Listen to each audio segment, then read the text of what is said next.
Oh, and we are live.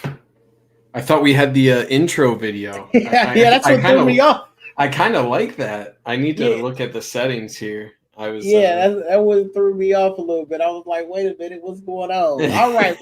I actually readjusted my sound cues. All right, guys, we are live. Welcome back to another edition of Cut Ups with me, your co-host Darnell Porter, and then we got my main man who guides us every week through film session, Mr. Toski. Of course, every week we try to get these things done on Tuesday, but we're at the wheel of the people that are getting us to all 22. We got to all 22 yesterday. Toski went right to work, and now we're here today. So definitely go into the MLB chat. I mean the MBT chat, Michigan Ball Talk chat on X. Blow it up. Let them know that we are live. We're about to get started. You guys know we go. Me and Toski both have a little opening monologue, so you got a little time. So hype it up, like the video, subscribe it, share it, send it to other Michigan fans. We're trying to blow this up, guys. If y'all want to see this consistently for the rest of this year and possibly next year, we need to start getting some of these numbers up, some of these likes, subscribe. We want to know, are you guys getting real value out of this, right? Because if you're not getting any value, trust me, guys, we don't have to do it. Me and Toski, we enjoy the film. We're watching ourselves and not share. So I'm going to get right into it. It was Little Brother Week. I got a lot that I'll probably get through. You'll hear me kind of talk about it throughout the game. The thing that I came away with, or the theme I came away with, was young team, right? As I was watching the All 22, these were things that I saw on the TV broadcast. It just seems like Michigan is showing their young team that can improve, but this may be the year that we do the, I guess, filling out, and then next year we put the things together, and that includes our freshman quarter, our true freshman quarterback Bryce Underwood. How did you feel, Toski? Give me a little bit about what you were seeing as you was watching the game. I know you're in Michigan, so you're a little closer to the situation, but what was your theme coming out of that game? Yeah, I mean, it's a game where it's more important not to lose than to win. It's like you just shouldn't lose this game. So I don't feel like anybody came out of that game feeling good necessarily. I think this proved that there's a difference between away game Bryce Underwood and home game Bryce Underwood. I think this is one of his weaker performances, and I think the second half play calling kind of reflected that, where if it's not a reliable option in Bryce Underwood to carry your team, you're going to lean on the run game, and it worked out for him in the second half. So, yeah, I mean, give credit to Michigan State. I think they did a good job making the RPO reads for Bryce Underwood very difficult. Jordan Marshall continues to impress. We'll get to Samaj Morgan and some of his struggles that continued in this game. Yeah, I mean, it was more of like a continuation of a lot of themes that we've already seen throughout the season. The biggest one that is bugging me is the special teams, where, man, you have a fair catch on the 5-yard line. There's a scenario where Michigan State is kicking off from their own 20, and you call a fair catch at your own 10 when the nearest guy on the coverage is at the 42-yard line. So you have 30 plus yards of field to cover, and you still call a fair catch. So I wanted to add some of the clips of special teams. I didn't get to it, so I won't cover it on this one. But, man, that's, to me, the biggest that's going to come into play in a game this season, where it's like, man, if we had better punt team, better kicking team, kick return team, when you have a special teams coach, when you dedicate one of your 10 position coach staff members specifically for special teams, you need a better output than right. what you're seeing so far. So that was my kind of takeaway, where it's just an adventure now instead of an opportunity to set up each side of your ball. On a bit more positive side, and I'll end with this, I don't think I've seen a better game from a linebacker since probably Devin Bush. You'd have to go back to a Devin Bush game to pick out a game as well played as what Jimmy Rolder put together. I mean, he had a sack, fumble recovery, 2-point conversion, pass deflection. He was all over the place. A couple of 4th down stops that he was absolutely critical on. So phenomenal game from him. And it's going to be even more important for him to continue that with Cole Sullivan out for foreseeable future. Hard to say, but appears to be a shoulder, collarbone, something that they're kind of still quiet on at this point. So a lot of ups, a lot of downs. Overall, just happy to get out of there with a win. And, extracurriculars were thankfully, a little chippiness, but not explosive. So, you brought up, you brought up, and I know we got to get to the film, but you brought up something very important that I didn't think about. One, if we're going to dedicate a position coach to special teams, I know this is going to sound cliche, but our special teams needs to be special. Yeah. And what I mean by that is we have a punter, and look, the kid is doing the best he can. But obviously, it's not a consistency, right? We have Samaj fair catching at the 5. We have Andrew Marsh fair catching at the 10. So I can't even blame it on the players. I'm starting to wonder, are we being coached to these things, right? When Jay Harbaugh was here, our special teams was amazing. And it seems to have fell off. I know JB Brown is a great recruiter. Hey, let's move him to the recruiting department where he does great. Give me a coach, move another coach there, and give me no. And I'm not trying to throw Bellamy under the bus by any means, but he's a great recruiter. Move Bellamy to special teams, right? Go get me a wide receiver coach that develops at a high level. Yeah, I don't know what to say at this point. Yeah, I mean that's all you can say. And in terms of evaluating Sharon Moore, these are the sort of decisions that will define a coach's legacy. What kind of coaching decisions do you make in the offseason? We have enough proof, I think, that warrant change, and that's something that I think is you need to make that change. Maybe not in the middle of the season, but that's top of the list of offseason changes.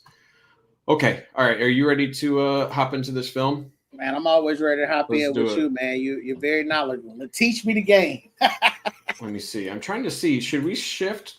Should we try the full I like it screen? like that. As long as it's not blocking your play and yeah. I like the screen is getting a lot bigger. When I know. That's what I'm looking at. Okay, we'll try this. People in the chat, let me know. Yeah, I'm about to say, chat. Let us know if y'all like it this way compared to the other way we was doing it. This does seem like a little bigger.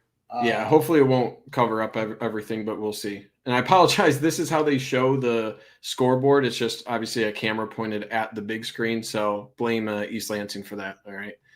Okay. All right. We'll do what we can. If we need to shift it back, we will. But starting off, Michigan starting on defense, little play action pass here. And coming into this game, it looked very much like just contain Aiden Childs. And of course, they're getting him on a designed rollout here. But it's a good job just getting horizontal here. You'd like to see Barry take a little bit more, Rashawn Barry a little bit more of a horizontal path there because he's a big boy. And you'd also want to see a pick here. Jair Hill does a good job trailing this.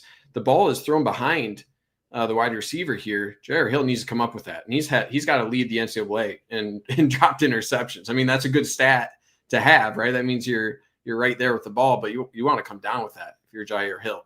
So a better ball would be completed. There's a lot of open grass here if you throw it to this spot instead of behind him. We might be talking about this play a little bit differently, but at least give some credit to Jair Hill for following this play and being in relative position to trail. But you got to come up with that, right? Aiden Childs throwing downfield. He drastically has decreased the number of interceptions, but that's only because they don't throw downfield as much this year. They recognize that's not a strength of his. So if they're going to put him on the run, right, they're going to uncover some of those inaccuracies. That's part of the scouting report on him. So would like to see him a little bit closer to him at this point. Jair Hill, he's a little bit 2-3 steps behind there, but he does close and make a pass breakup. So nothing more than just get to the jugs machine and test out those hands. Yeah, I love Benny out there on the outside of that rim. After he's chasing Childs, he's directing traffic, right? He's letting people know, like, hey, it's a sprint out, it's a pass. Yep. He's putting everybody on alert because he can't get there, but he's hustling. And you like to see that out of your starting D tackle. Yep. And it's also like he's calling out like, I'm gonna have anything if he cuts back inside, right? He knows this is knowledge that you have someone out here for outside contain. He's saying, hey, by raising his hand out here, I need help to the outside, and he's going to be here for anything cutting back. So that shows that he doesn't need to, make every play. He just needs to stay on his back hip, make sure he's not able to break back against the grain here. Yep. Okay. All right. Moving on. 3rd and 2 here. And Jimmy Rolder, play number 1 with, Jayshon Barham makes a nice play here. Also, you have Brandon Hillman, who had an excellent game in his kind of return after sitting out the Washington game. So really good job forcing that fumble. Not a lot of space here to be able to recover it. And just good pursuit here to the ball. Now, I would like to see a little bit more constriction on the play side here from Jayshon Barham. You got to set the edge. Now, he is getting outside here. You can see his outside arm is free. And he does fight back inside. So he causes the fumble here. But there is a lot of space from where the play starts. Obviously, everyone on the offensive line, their first steps are outside. So it's sort of a stretch look, right? A stretch keep. I'd like to see him push him back more instead of kind of going on this ride to the outside. That just creates a lot of green grass here. But I can only criticize so much because he's able to keep his outside arm free, keep his eyes in the backfield, recognize, hey, he's coming to the inside here, gets off the block of the tight end. And this left arm that you see right there, that's what helps uncover the ball so that when Brandon Hillman is coming down from his safety spot, that hit is able to dislodge the ball. So it's kind of a 1-2 punch between Barham and Brandon Hillman. And then the other part of this play is just scraping through if you're Jimmy Rolder. Obviously, he has to show presence here in this gap. That's going to show Aiden Childs that he has to go to the outside. That's where Brandon Hillman is filling this gap here.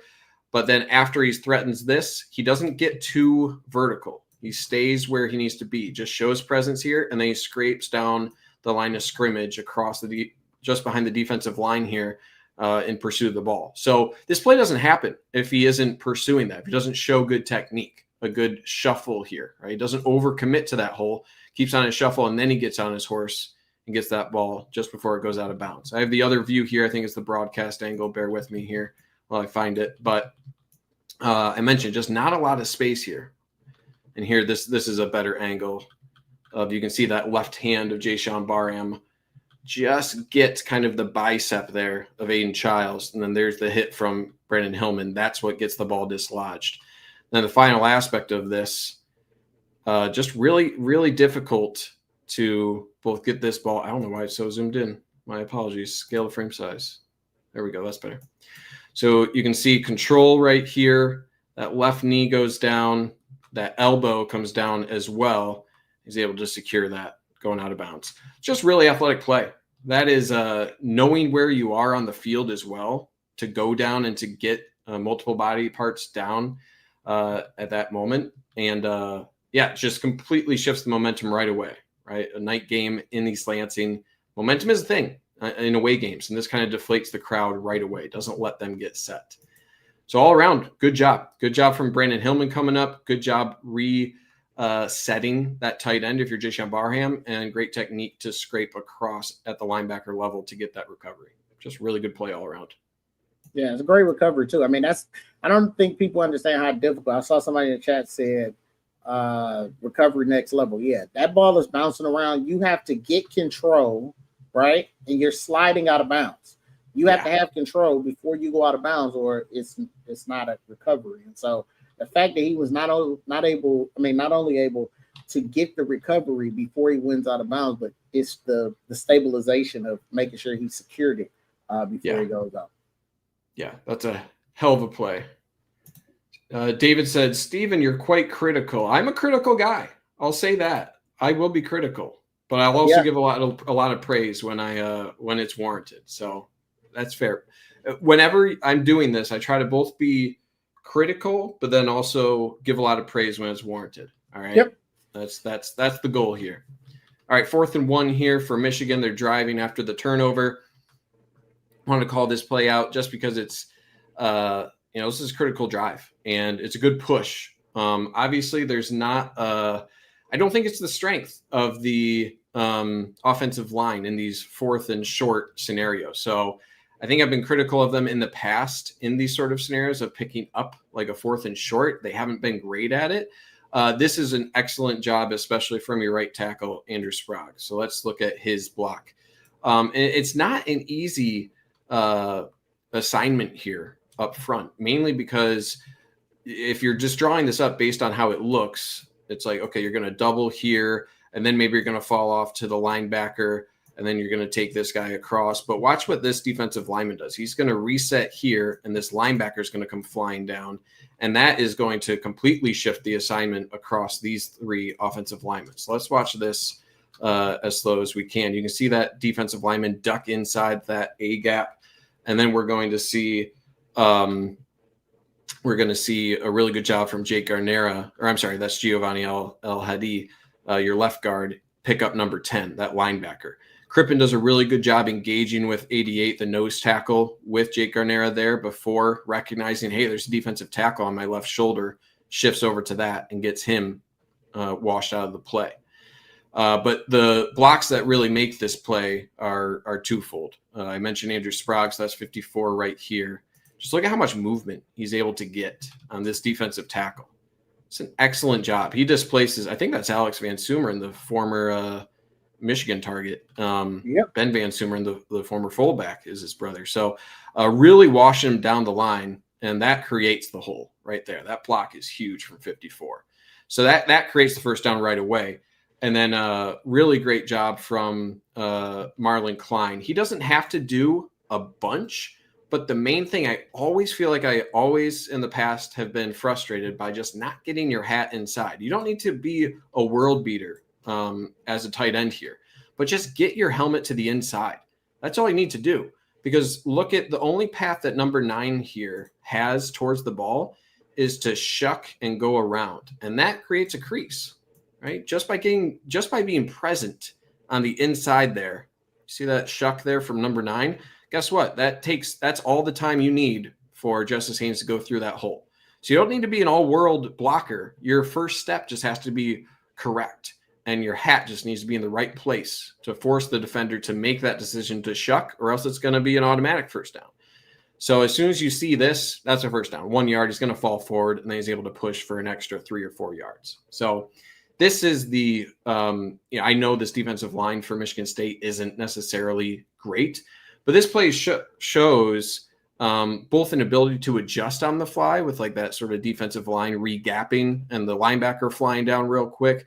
So the ability to adjust on the left side between Crippen and Giovanni El Hadi, and then able to pave on the right side. Garnera gets good push. Andrew Sprague gets good push. So it's a combination of both being heady and being strong. So it's good development. It's good to see. That'll be, the more 4th and shorts, the more confident you'll be in this offensive line to pick that up if they continue to show plays like this. Yeah. I think somebody just put in the chat, who was it? Luca. O-line is progressing, which is good. Great to see. Yeah, I think the O-line we're seeing outside of Link being hurt. They're gelling. El Hadi coming back was important. I think you got some stabilization, and then Granera and Frazier, who are redshirt freshmen, are really coming into their own, which is great because we're going to need them next year playing the positions we brought them here to play. So I'm excited for what this could be. They're getting valuable reps, and I thought the O-line had a pretty good game this game. Yeah, I would give them an acceptable grade for sure. Okay, 2nd and 7 here. Ball on the, I don't know why I said 2nd and 7. It's 2nd and goal here. Oh, I'm glad you put this play in. Wait. Yeah, this is a tough one. Because when I watched it initially, it's hard for me I didn't get it live on what the play design was, why it failed. It looked very haphazard. And then I realized, this is supposed to be a tight end leak. So what I mean by tight end leak is Marlon Klein is going to be blocking here. Just watch him throughout this play first. He's going to come out and block, and then he's going to be going across here. He's going to be attempting to. This is where the play is meant to be thrown, and all of the action here is kind of threatening over here, right? You got Samaj Morgan going out here, but Marlon Klein's just going to get caught in the wash. So he's going to block, and then he's not able to release, right? He's on top of Anders Sprague there. The play timing is all thrown off. He's wide open now, but now the play is beyond that. So if we roll this back a little bit, watch the timing that Bryce Underwood is expecting for this play. Take the snap. You're kind of faking this look over to Samaj Morgan. And right now is when you are expecting block, boom. And he's supposed to be coming across here right now. And you're able to loft it up before anyone from Michigan State can fall back into that sort of flat area. So the time is just not there. And that's what causes Bryce Underwood to duck out. And now he's, in scramble mode. So the second part of this is Samaj Morgan, I think, has a good idea. When you run out of real estate here, which he did, he initially came this way, he does work back. And it's the cardinal rule of young quarterbacks, all quarterbacks really, don't throw against the direction that you're running. Right? That's kind of a golden rule that you're not supposed to break. But if there's an exception, right, the 1% of that rule where you'll do it, it's probably the arm of Bryce Underwood. So the only issue here, and again, I don't really think this is a huge issue towards Samaj Morgan. I think there's others we'll get to. But when you establish a path, you just got to continue it. And Samaj Morgan just stops right here. Right when Bryce Underwood sees this area, probably sees, hey, there's a lot of green grass here. He just rose his hand and he's going this direction. I'm going to throw to this area.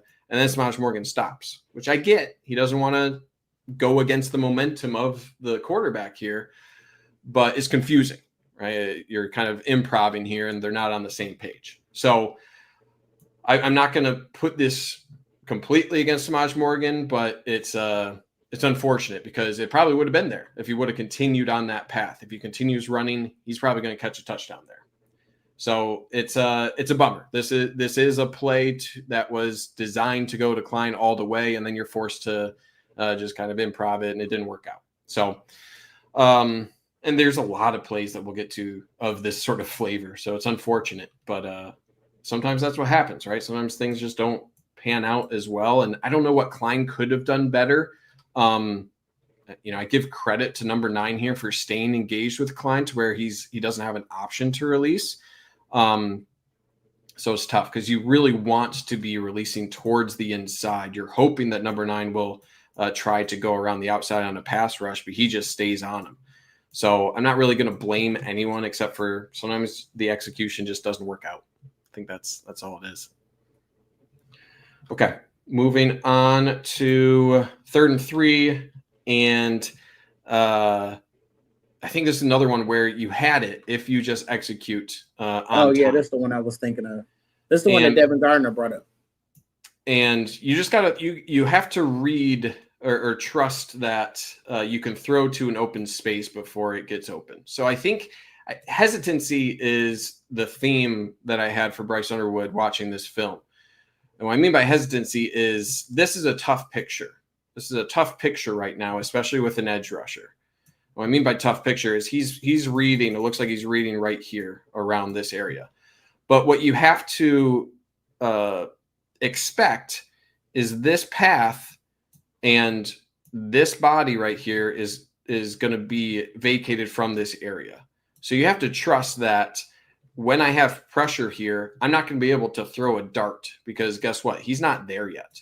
But I need to trust that. I need to give a chance for my wide receiver right here, and I need to loft it now for him to get out towards it.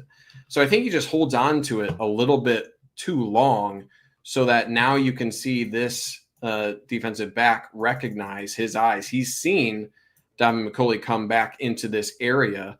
And by the time that Bryce Underwood decides to throw the ball right now he has to throw towards this target, but he's locked into the play.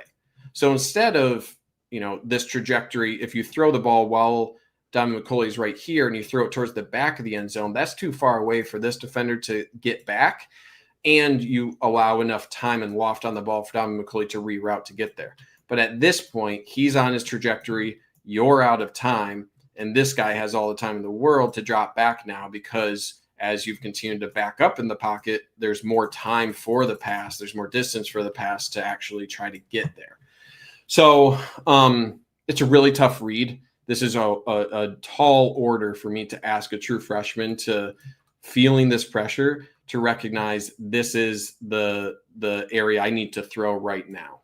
It's a tough ask. But so what's crazy? So what's interesting about this play, and I'm with you on your train of thought. Devin Gardner broke this play down on his him and Jake Butt's podcast. Mm-hmm. This is a rub route. So Samaj is supposed to run under and sit. If he sits, the guy that's on Samaj doesn't get close enough with McCulley's guy to take over Samaj. McCulley's wide open in the end zone. But he ran, according to Gardner, Samaj runs too far over. And said, see, he's just supposed to come down there and sit like right there and be cutting on the inside, turn around and flash like he's taking a pass. If he does that, those two defenders get kind of caught in the wash, and McCulley is wide open in the back of the end zone. But when he runs over, he allows that defender to run with him, which then runs with McCulley, right? Because then it's just the easier handoff than if he just sits in the rubber.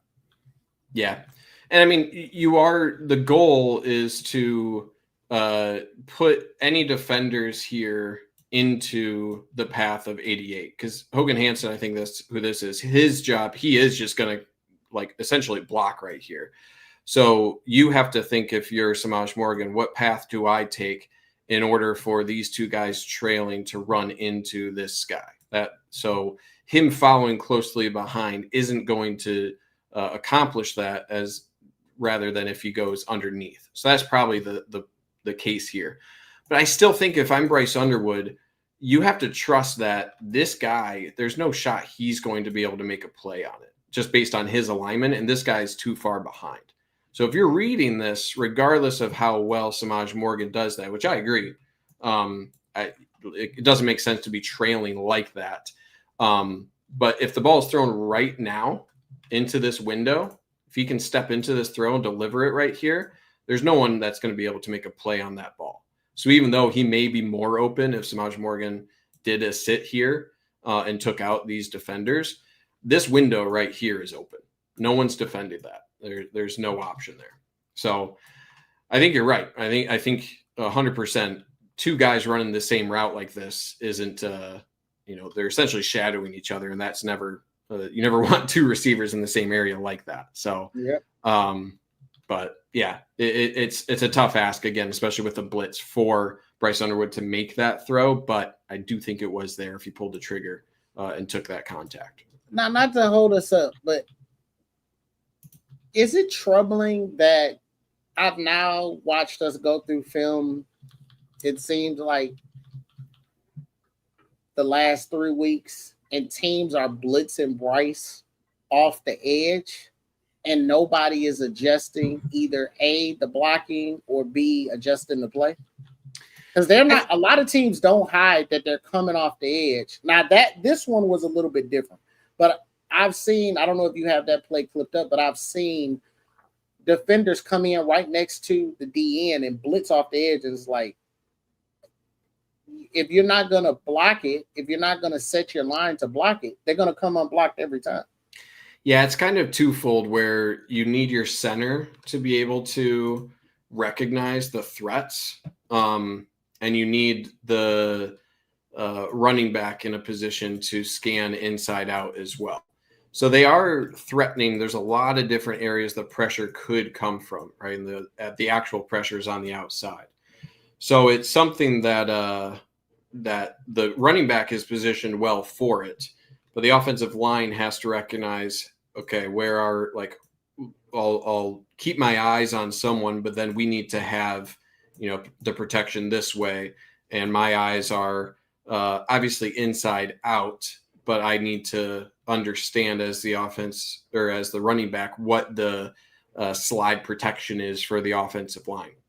So I think it's probably a couple things. I think you can mess with the cadence. There's a couple, that Michigan State did time up that you can suss out, and then you can adjust your protection based on what the defense is looking like they're going to blitz.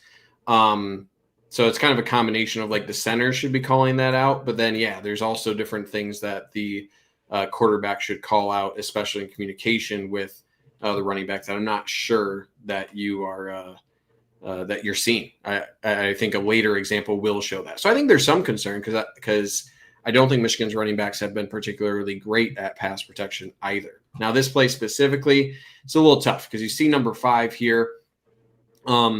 You're not sure if you are Justice Haynes, what's happening on the other side here. So it works out that you do have extra bodies because not all of these guys are rushing, right? But it's hard for him to get a sense of that. So your rule is always inside out.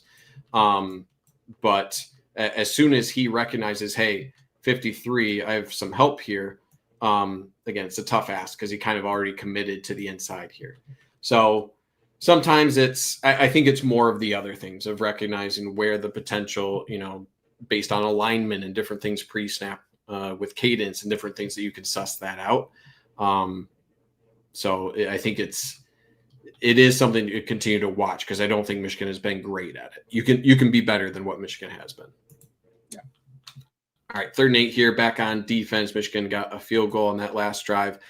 3rd and 8, and Brandon Hillman, whatever he did in the week that he sat out against Washington, he comes up big here with the pass breakup. This is a good throw, good timing, like relatively good pass protection. Let's watch the pass protection here.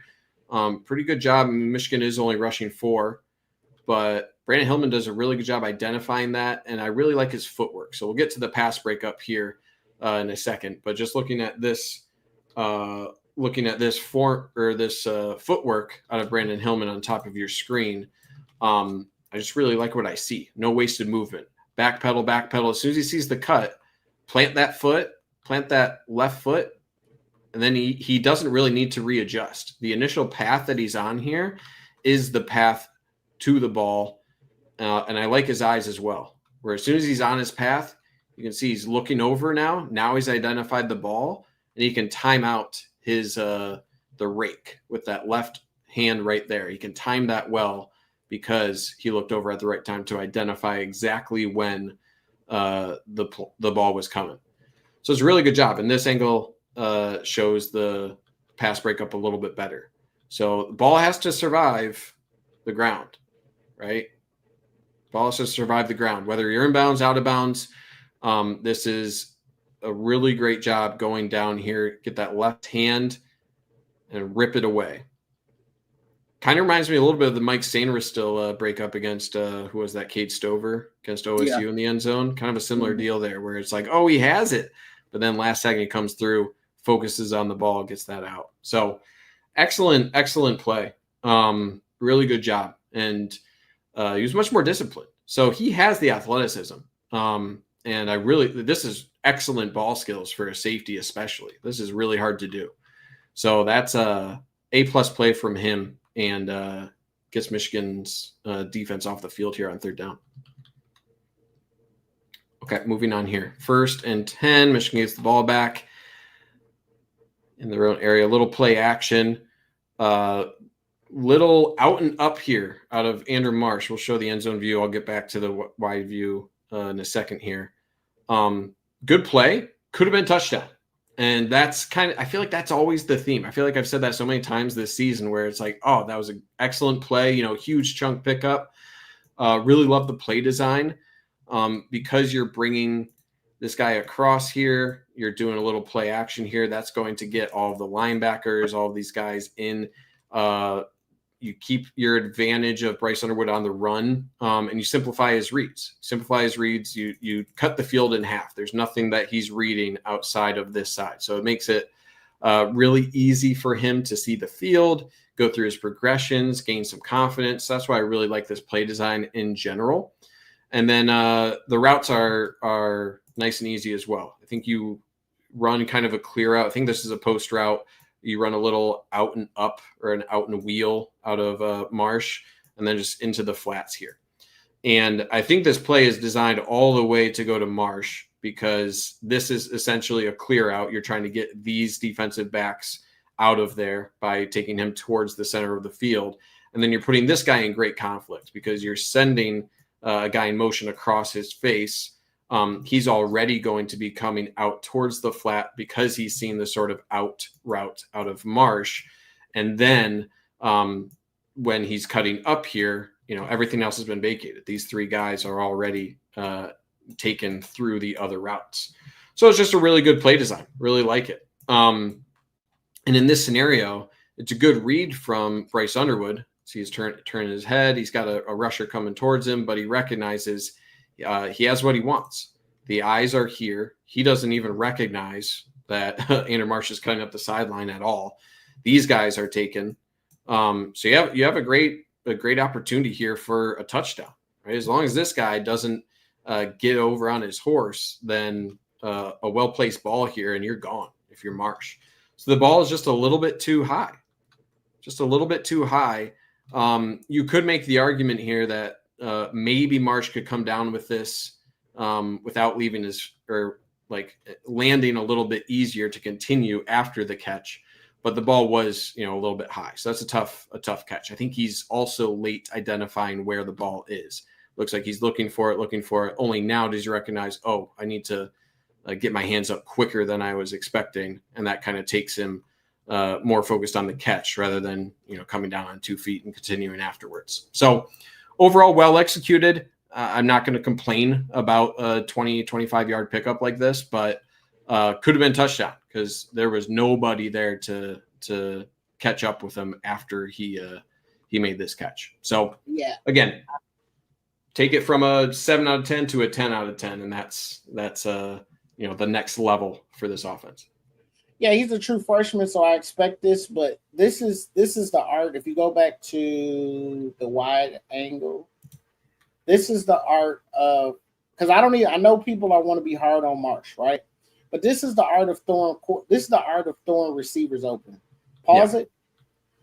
If Bryce identifies this now, because he should see that this linebacker is not going to catch Marsh, and this safety has committed to that to McCulley. If Bryce if he steps into this throw, he's gonna get hit. But if he lays that ball out towards the 50, Marsh don't have to turn around. It's a drop in the bucket. He's running for 70, 30 yards? He's running for 70 yards down the sideline.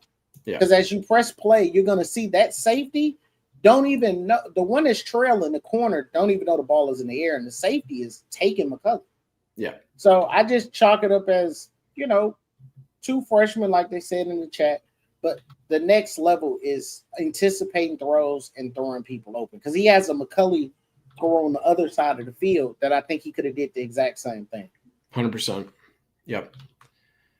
Okay. Looking at this might be that next play. I don't know if it's this one. I think it is this next. Same thing. Yeah. Yep. Same exact thing. This one is more egregious, way more egregious, because you have so much open room to throw towards.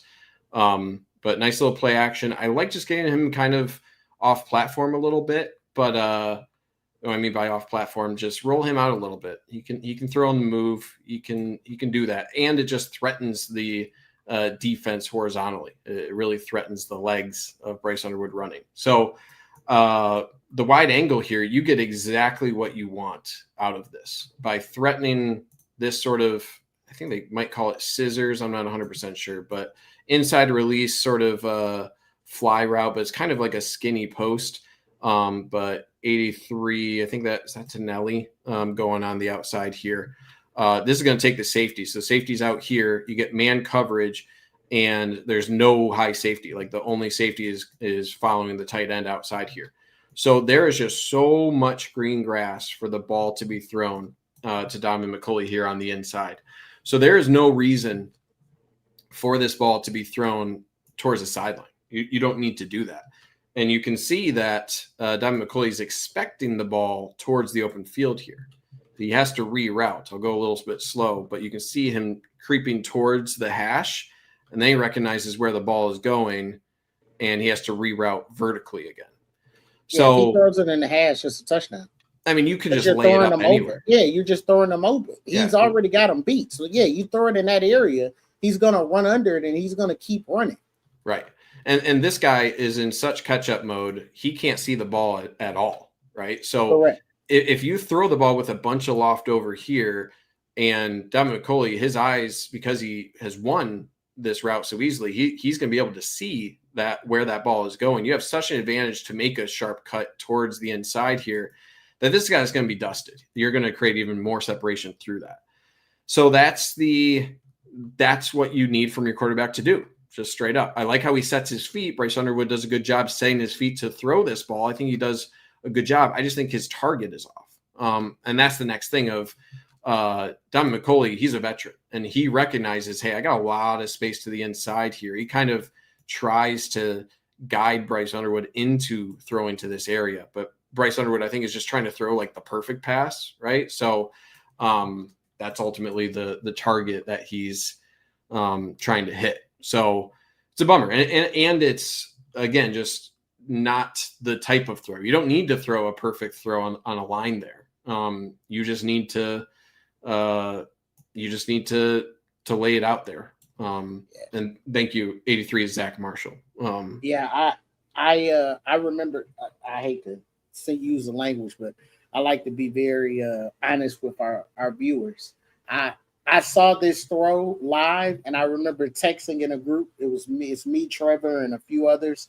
And I remember texting in the group chat, and I was like, "Okay, Chip in his bag. He on his BS. Like I'm liking what I'm seeing." But the disadvantage to this now is, as a play caller, I know everybody wants to get on Chip and Sharon, and I'm one of their biggest. I will critique them. But when you see your quarterback having issues, I think Steve put it in, booting to the left, and the rush is bothering him. When you see this at the beginning of a game, it makes you go conservative because you can't continue to call these plays and lower his confidence even more. So then it clams you up and it's like, well, I want to run this, but I'm going to run this because it's a little bit safer. If that makes any sense for the people in the chat. Yep. An offense is only as successful as much as they can execute a play.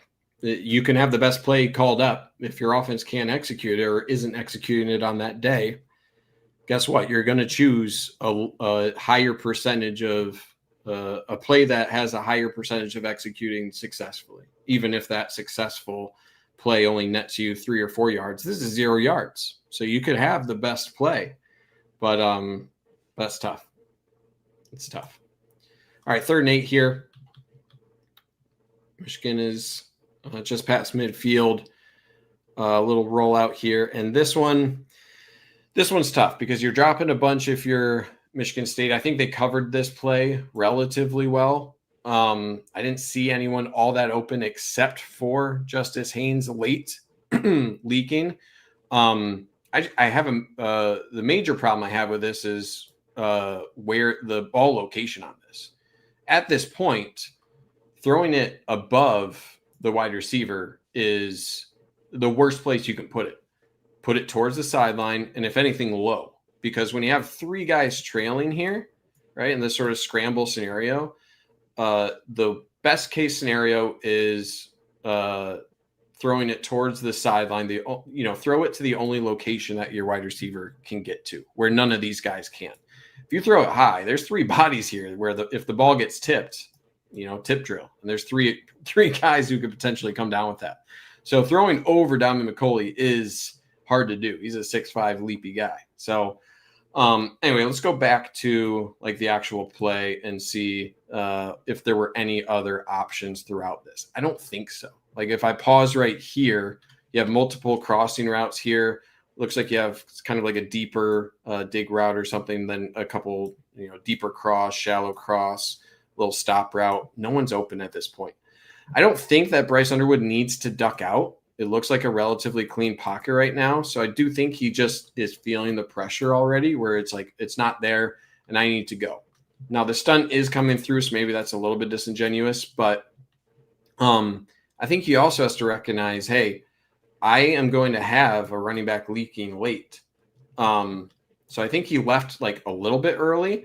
and then he never looked back. And even like right now, of course, it's really scary at this moment to try to make this throw, right? But at this point, you're essentially, it could just be a throwaway. At this point, what's going to be more successful? You trying to do a 360 and then somehow get over here and find something along the sideline? That seems like a pretty low percentage. Seems like a little bit higher percentage to try to hit Justice Haynes here with a bunch of open fields. Now, would it net a first down? I'm not sure. It's a lot of green grass for a really talented player, but I think he's just trying to do too much. And yeah, so it's just really haphazard. And you can tell that just Bryce Underwood doesn't seem settled and is making some pretty rash decisions here. So give credit, Michigan State seemingly had good defense. I didn't see many options at all on this play for Bryce Underwood, but that is a scary play. I will say this real quick. The book is out on our O-line.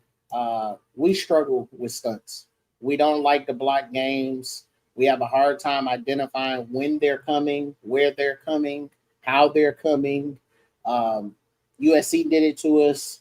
Washington tried to do it. We picked it up pretty well in the Washington game. Michigan State, I watched throughout the game, did it a lot. It just confuses our inside guys. They don't. Crippen, Gunair, and El Hadi, they struggle with it. And I guarantee you, Ohio State is looking at this film and saying that might be an area of weakness if we have any area of weakness on our offensive line. They even struggle on it when we're running the ball. It's hard to identify for them on when that stunt is coming, their communication of passing linemen off. Like, okay, you cross my face, that means somebody got to be looping around. I'll let my center pick up, and I'm going to pick the looper. It's just hard for them to figure that out. As you can see, is that Sprags? Sprags gets beat. No, that's Blake Glazier gets beat. And then the two guys are blocking 9, and Grenier is kind of blocking in. They kind of pick it up well. But on the other side, it collapsed. And Bryce right now, as soon as he feels that pressure, he out. Yeah. He not sticking around. He out. And I think Steve put when he don't like the picture on his drop, he's going to take off running. He doesn't wait for it to develop. He takes off. And I mean he's a true freshman, so I'm not knocking Bryce for it. Hopefully, they get that fixed in the offseason. Yeah. And I mean, I think the solution to a lot of this, like if you're not getting a whole lot in your pass protection from your running back, which seems to be the case, just send him out then. Send him out. And you essentially, instead of, leaving the pocket, you need to train your quarterback to be, hey, he's just going to be ducking out more often. Go to your release valve. And that'll at least command more of the defense to be accountable if you're consistently sending a guy out. So if you can't gain an advantage from your pass protection with your running back effectively, at least threaten them. And that'll take someone away from the pass rush if they don't respect the safety valve of that. So that's an adjustment I would like to see, because I haven't seen a whole lot of like excellent pass protection from either running back at this point. So if it's not a strength, adjust to it, right? And those are things you can do to help out your offensive line as well. Okay, 3rd and 10, 7:32 here left in the first quarter. Back on defense. Lost contain a little bit, but overall, pressure's getting there. So nice little stunt here. Jimmy Rolder does kind of force Aiden Childs away, and then I think that's Zeke Berry on the defense on the backside there. So just a little stunt here where you have Jimmy Rolder flying up. Oops, wrong color here. Flying up here. They're going to have Jayshon Barham loop around to the inside. So that's mainly what gets pressure here. You're confusing the running back. How you teach this for your linebacker is just shoot this gap. You kind of want to get into the shoulder of this right tackle and occupy the running back, because you're essentially acting as a fullback here to take out these two gentlemen. And then you leave a lane here for Jayshon Barham after kind of like a counter move, right, to come through and be able to get through there. So I'll give a lot of credit to the running back. Running back does a good job there. He stonewalls Jayshawn Barham, sees that stunt coming. He does a good job picking that up. Now, Jimmy Rolder, his job, I think, is to keep contained here. Like his goal after running the stunt should be, okay, now I get contained, because the last thing you want to do against Aiden Childs is give him the outside. So I do think he's kind of I mentioned the fullback, so he's not the focus here, but once it doesn't work, you need to reroute. And continue to go upfield here isn't really helping much, right? You're going to flush him, but now you have a lot of green space. Benefit here is that you got two bodies. You got two bodies underneath with both Jayshawn Barham and Ernest Hausman, and then it's good coverage on the outside here to where the run isn't really is an option. And that's, sorry, I said Zeke Berry. That's Jair Hill doing a really good job. A little physical, but not too physical, right? I think there's a lot of plays that Jair Hill made that I don't necessarily highlight in the film, because he's just locking down guys, and they're not really throwing his way all that often. So he got a shout out from Sharon Moore, I think, in the post-game presser, but he's been excellent for Michigan. And he had Nick Marshall. He had Nick Marshall absolute hell. Yeah, he was following Nick Marshall around the field and absolutely had Nick Marshall hell. Yep. Yeah. So this is good. I mean, when you get Aiden Childs off platform, he's a really streaky quarterback. Sometimes he'll have a drive where he's really good. Another drive, he'll not be all that accurate. And the more you can get him on the move, he's a dangerous runner, but I haven't seen through his film this year see him be all that accurate of a downfield thrower, especially when he's on the run. So there's a location low here that could be completed, but this is just a little bit to the outside, just outside the frame there of Marsh. That is just not an easy completion there. So good job getting pressure. Would like to see a little bit better on the containment of the pocket there after the initial pass rush, but give Jair Hill his flowers on that one, because he is a beast on the outside. All right, 2nd and 7 here. Michigan gets the ball back around the 40-yard line, play action.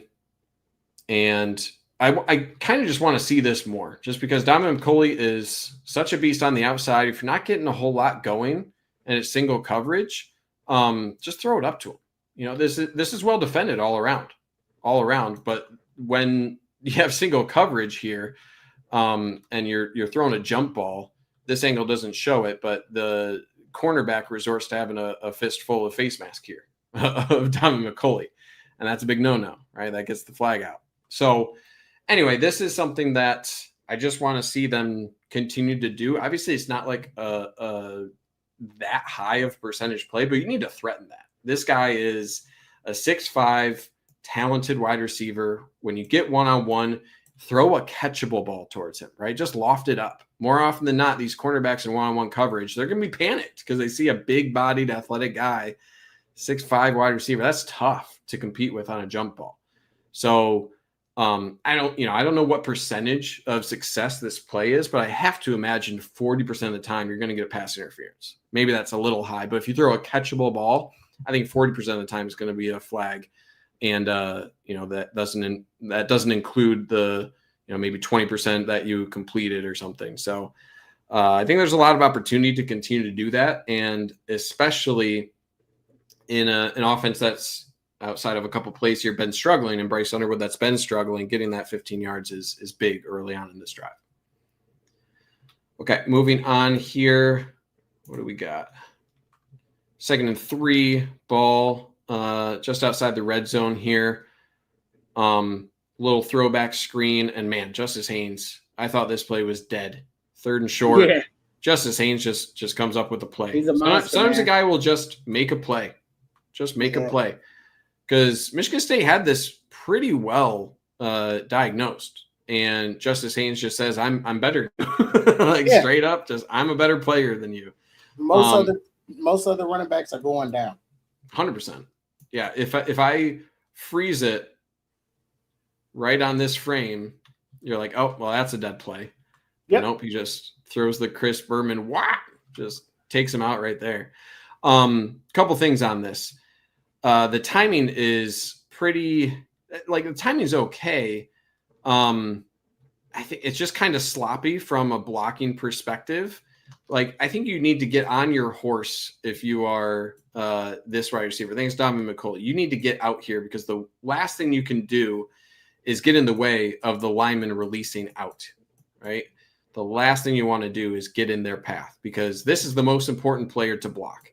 It's not your job to block him because you're doing a crack block against the linebacker, but you need to leave a path for this tackle to replace you outside. So he's not allowing for that path, right? He runs into Blake Frazier, and that's what ultimately allows number 14 to have a potential to make that play because you can't expect Giovanni El Hadi to get out there. This is Blake Frazier's guy to get out there. So you need to get out here quicker. He's kind of loping through on his assignment. You need to get across fast. He just doesn't get there in time. Couple other blocks. Crippen does a good job. Crippen is in position, good timing. He gets this key block. The thing I do like, Giovanni El Hadi recognizes, hey, I messed up, but then he continues to go downfield, right? As soon as he recognizes, okay, plays on, go find work, right? Maybe not as quick as I would want to, but he at least tries to. So not the cleanest of plays, right? Not everything worked out or executed how you wanted to, but at least that's what having a star player in Justice Haynes does for you. You're able to get out there. So I think the timing overall was good. Need better execution out of Donovan McCulley there. And, maybe if Giovanni El Hadi at this point, instead of, turning back, instead of that, don't watch the play. Just go and find something, right? You'll hear the whistle if it's there. But just like I think you got, 77. Blake Frazier? Is that it? Yeah. As soon as you have him, like he's working downfield immediately. So he's not looking back at anything. So Blake Frazier's going downfield. You need to do the same thing if you're Giovanni El Hadi. And maybe he's able to get that block and get a cutback lane for Justice Haynes if he goes downfield immediately. So good play. Sets Michigan up. But, again, just could have been a little bit better from a couple guys. Okay, moving on. 1st and 10. Threatening here, and what a beautiful play, man. 2 fullbacks. You have the heir apparent of Max Bredesen and Jalen Hoffman, number 42, out here. I just love how they set up these blocks. This is a wonderful play. And, man, if you love fullbacks, you are in a fever dream right now. You are living your best life because this is like the most pure Michigan play of all time. So you're leaving this defensive end. I really like how this play is drawn up. You're leaving him. You are saying, hey, we're not blocking you. We are just going to cave down the offensive line. This action right here will keep him at bay. He's reading this, and that's what Bryce Underwood is reading as well. But I think all the way this is a keeper. This is like a designed keep all the way. So this guy stays home. Both your pullers skip him, and they just leave him where they may be. You're bringing your wide receiver in for a crack block. Hopefully that also brings the cornerback here as well. So I really like just the timing of this where they leave him. And then I like how they set up this wall. You can just kind of like draw this line that they are forming here. And the thing I like most is watch Hoffman down the field. At one point, he'll just stop. I like that, Max Bredesen identifies, boom, I get number 14 here. And then you recognize the spacing is just great, where you recognize the only path based on where the quarterback is, his path, the only path for this defender is right here. This is the pursuit angle that this guy has to take if he has any chance at making a play on Bryce Underwood. So I just love that Jalen Hoffman just posts up here, right? You don't need to go hunting. You just need to form this wall, form this lane, form this path for Bryce Underwood to follow.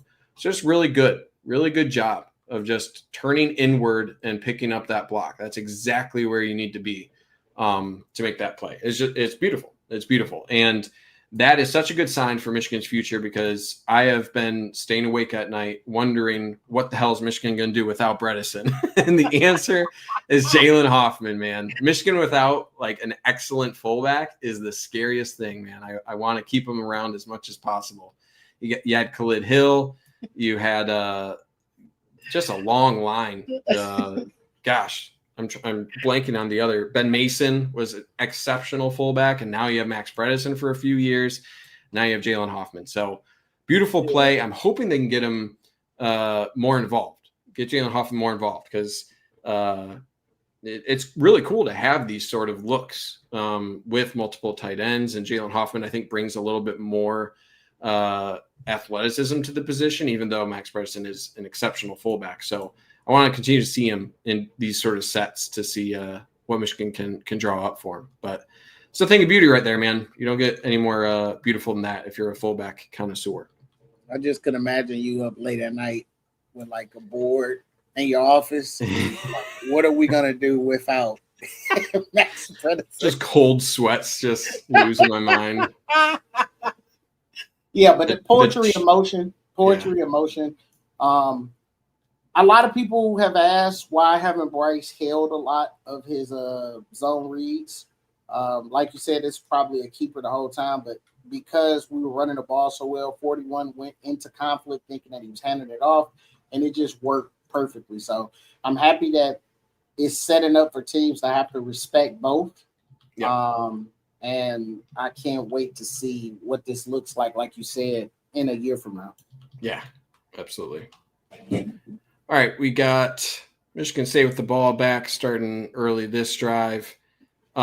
This one was a flag, so I don't want to spend a whole bunch of time on it, but the main thing I wanted to focus on was the run fill from Brandon Hillman. This is what I mean when I mean come downhill disciplined. You don't need to make the biggest of hits, but just fill your lane and come down under control. So you see there's a gap that forms right here. And this is most dangerous as soon as this running back gets right here. As soon as he gets right here, imagine he teleported right here right now. He can go anywhere, right? He can go any which way. And if you are this far, if the running back's right here, you are in trouble because you're the last line defense. So the best thing you can do right now is beat this running back to this point. Before he can put his foot in the ground and make this decision, that's your number one job here is get downhill before he can put you in conflict there. And that's what he does. He's not able to make the full distance, but as soon as he gets close, you can see he slows down. He downshifts here, downshifts a gear, and then he's able to make that contact. So that's a really good job for a player that has been, I think, out of control a lot of times. Yep. We've already seen three plays or so where I think he's done an excellent job. So, this is still a successful play for Michigan State, outside of the penalty. But that's what you want to see from your safety play. It still takes advantage of his skill set. He is fast as hell. His acceleration is exceptional. He plays with violence. Just harness that, come downhill with purpose and with discipline, and he's going to be a great player. So I just like the technique here. So, other parts of the play, I think both double teams are doing some work here for Michigan State. The issue is 72 has his hand just full up in the mouth of D lineman there for Michigan. Can't do that. So it is a little worrying to see these double teams get that much push, regardless of the penalty. But anyway, good play from the safety to fill that. So just want to call that out. Give Brandon Hillman his flowers here. Okay, 2nd and 20. Drop back pass here, and you get a big sack. Guess who? Jamie Rolder. Longer developing. This is kind of a coverage sack because it does take a little bit for the pressure to get here. But this is just a kind of a dwarf from Michigan State. Not to pick on their offensive lineman, but I don't know what 58 the right tackle is doing.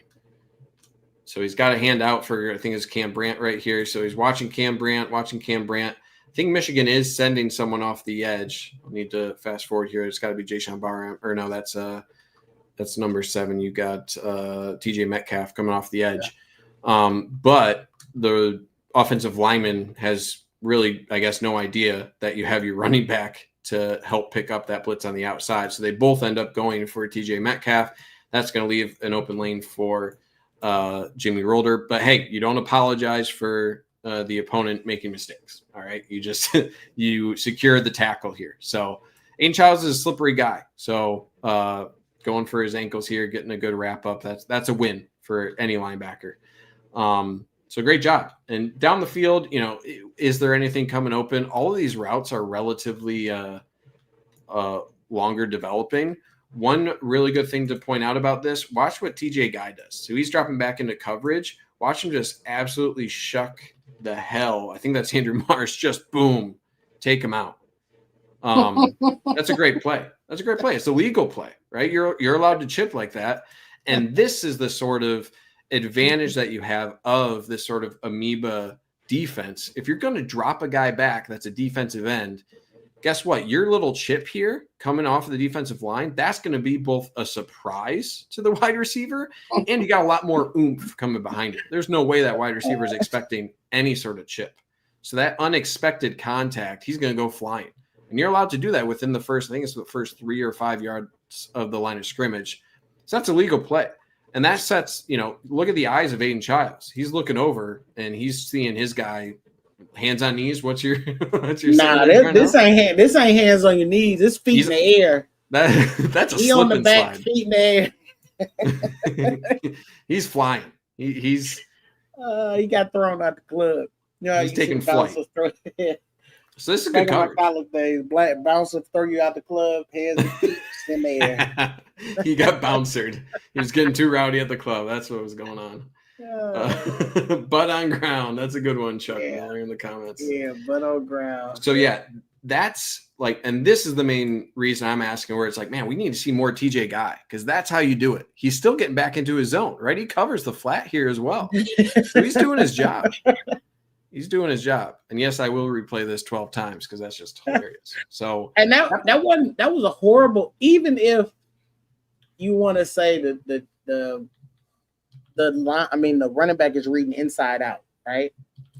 That's a horrible block on Metcalf too. They both end up missing Metcalf, and that's true. Had Roder not been there, Metcalf would have got the sack. Yep. Yeah, no, it's a good deke from Metcalf as well. So yeah, really good job getting home. All right, second 11 here for Michigan State. Ball on their own 26-yard line here. This is a brutal play. I think this is probably going to be the most brutal play of the breakdown this week. Man, so many different things to break down here. You got it all. You got missed tackling. You got poor angles. You got not setting an edge. Just not great all around. All right, so let's back up. Let's look at setting an edge first. So DJ Moore is going inside here. So it's not his objective. He is cutting to the inside of this. So really you have Jayshon Barham. He's the one responsible. Or I'm sorry, that's Metcalf. I think that's Metcalf. Yeah, you have Metcalf here. He essentially becomes your edge defender. And this is, when I say putting people in position to be successful, this is the sort of thing where, what are you asking Metcalf to do? He's kind of doing the job of a defensive end, where what do you want to do? You want to constrict down the line of scrimmage. You want to keep your outside arm free. You want to close this gap because you have an inside release here for Derek Moore. And you just don't see that out of Metcalf. So I'm wondering if maybe there's a mistake here from where you have your linebacker filling, because it doesn't make sense to send Metcalf upfield like this while you're sending Derek Moore to the inside without something happening like alignment wise or something to fill this gap, because this looks way too obvious and way too easy for the defense. So to be honest, I'm not 100% sure whether this is on Metcalf to form that edge, right? To stop here and constrict this down the line of scrimmage, or if the alignment is messed up for one of the linebackers, something like that. You're supposed to have a fill come downfield quickly here. That just isn't happening, but it doesn't happen quickly, right? Because because you have Derek Moore cutting to the inside and Metcalf seemingly not having discipline on his edge responsibility or something, that creates a huge cavernous gap. Because of that, you are forcing your safety to fill up here. He's not going to be able to get here in time before this running back has a lot of options.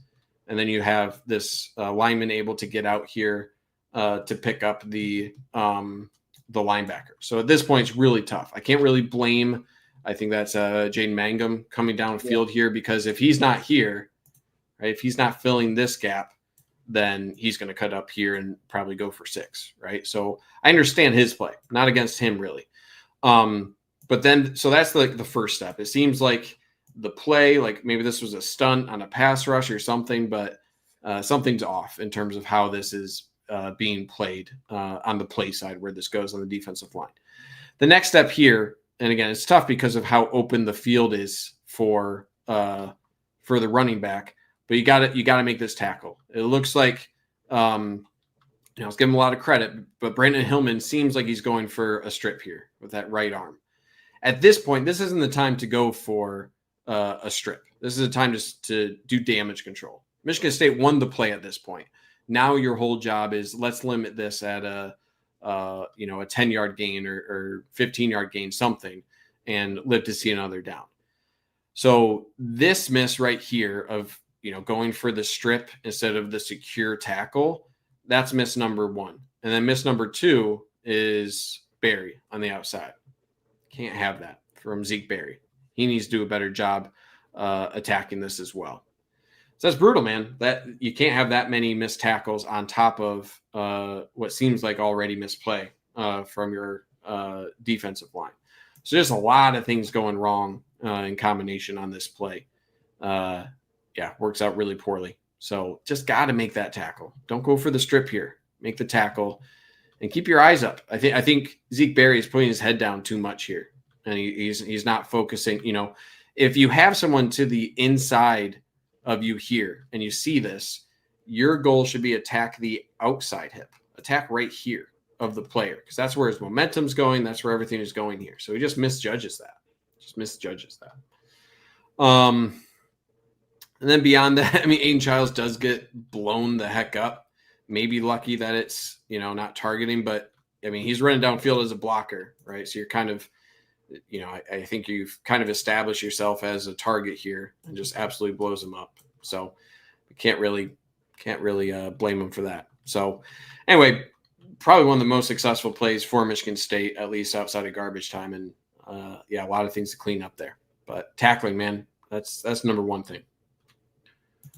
Okay, moving on, 1st and 10 here. Michigan State driving. Okay. Couple tough. I can't speak. Couple of tough plays here. Have what you want. Really like this play from Jimmy Rolder. Does a great job recognizing this gap. Sees where the fullback's going. He's following right here. He's in position. Does a great job getting to the backfield. Just not able to wrap up. Now, I have a couple issues with this. Issue number 1, if you're Hillman and you see a linebacker right here in this gap, why are you still coming downhill right behind him? What job are you fulfilling, right? You shouldn't be getting closer to the line of scrimmage here. You've taken yourself out of the play effectively if you're Hillman at this point. And now when he's, trying to re-gap at this point, now he has no visibility. If you look at where Hillman is right now, he has no visibility to where this play is going. So he has to scramble to get over to this other hole, and running back puts his foot in the ground, makes a hell of a juke to get back. So what I mean by Hillman's play, he showed it earlier, just start shuffling here. Your gap right here, you need to be watching this, right? I recognize that there's this offensive line that might be trying to release to get here, but Hillman has to come down with control. And because he gets so vertical and has to fight with his defensive lineman on which gap to get, he doesn't have the eyes to react cleanly behind this defensive line and juke with the running back. Give a lot of credit to the running back here, because that is a hell of a spin move. That's a hell of a juke. He is the ghost of Kenneth Walker right there. That's the best couple of juke moves I've seen out of a Michigan State running back since Kenneth Walker, for sure. So give him credit, but could have had a better safety play. That's a monster move. Okay, moving in here, 2nd and 2. You get kind of a gift. I think this is the play where you get a gift if you're if you're Michigan. And what I mean by a gift is, let's go back to the end of this play. Backside, the dumbest personal foul penalty I think I've ever seen. He blocks 95 Trey Pierce into his own offensive lineman and injures him right there. You pick a 15-yard penalty and you're taking out one of your offensive linemen. Brutal play. So the actual play, let's break down the actual play. Little reverse action here where you do play action. Really good job on the backside of Jair Hill. Guess who? This is what I mean when I say do your job. Your job isn't to, you're not going to be able to make a play here. But guess what? If it comes back your way on a reverse, that is your job.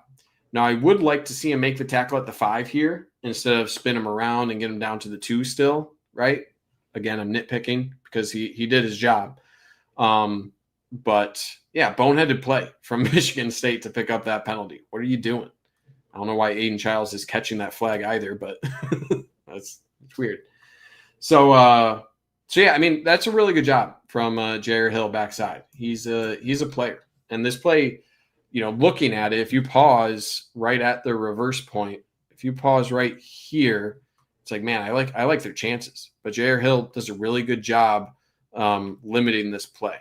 Again, would like him to stymie this closer to the 5, but give credit to that player for getting extra yards as well.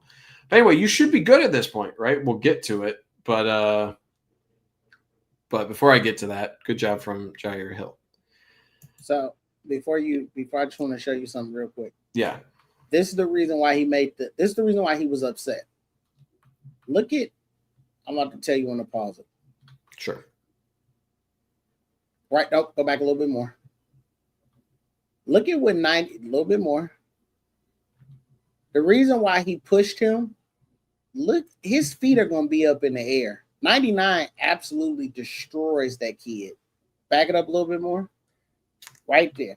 You're going to watch 99. He's feet up suplexes him. Yeah, his feet up in the air. He is pissed off.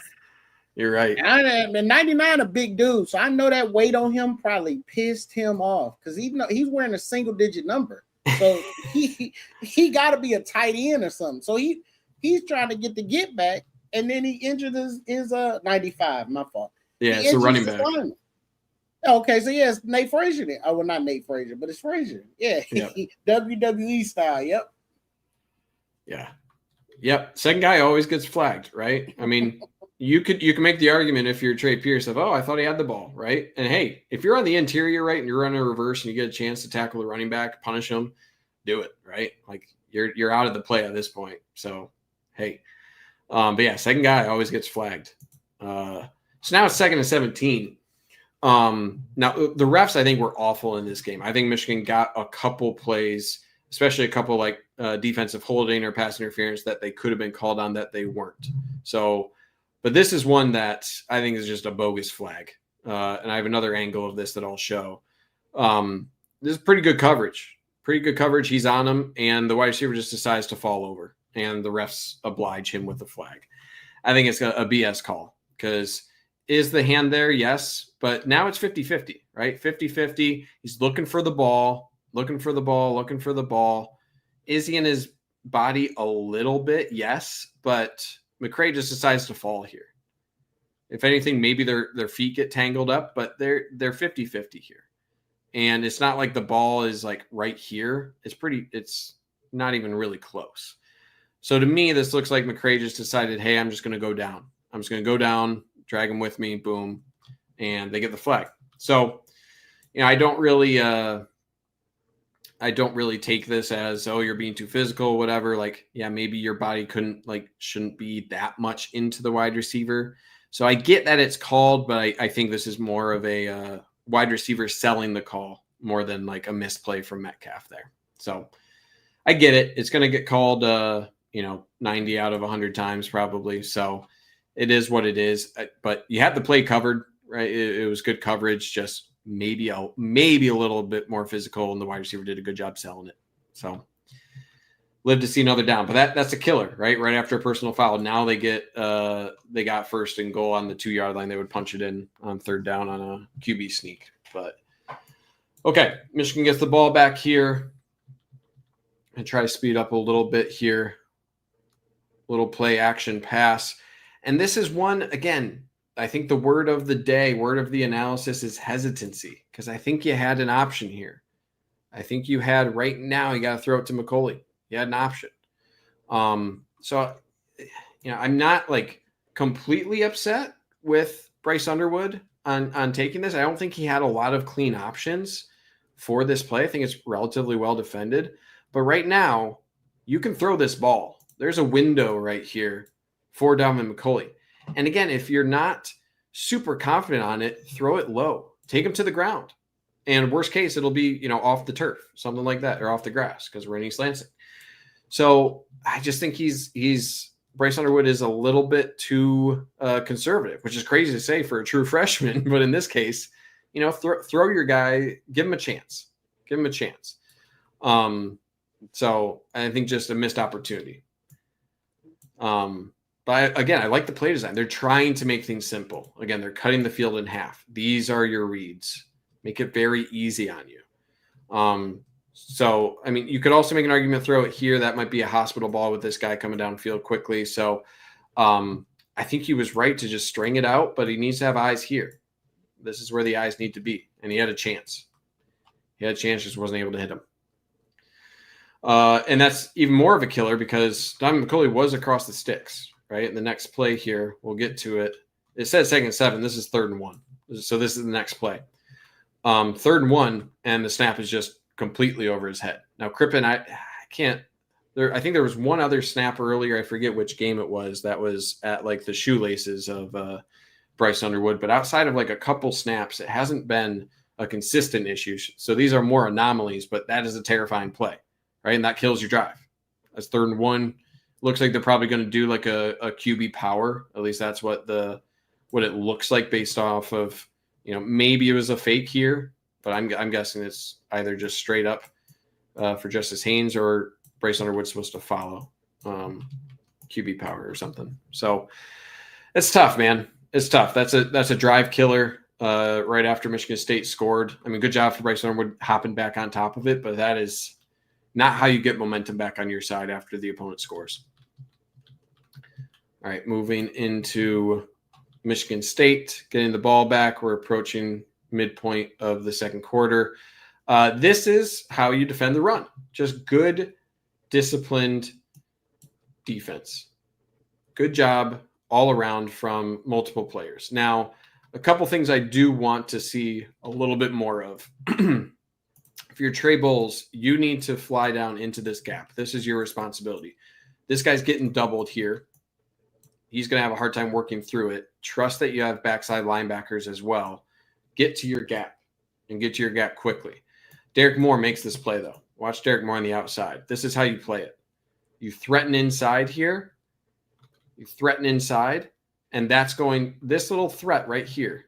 The running back sees that. He sees Derek Moore threatening to the inside. That's what's going to cause this bounce. Linebacker's not there. Linebacker got picked up from this double, this offensive tackle or offensive guard released out to get to the linebacker. So this hole is potentially there, but Derek Moore threatens this, and that's what causes this bounce.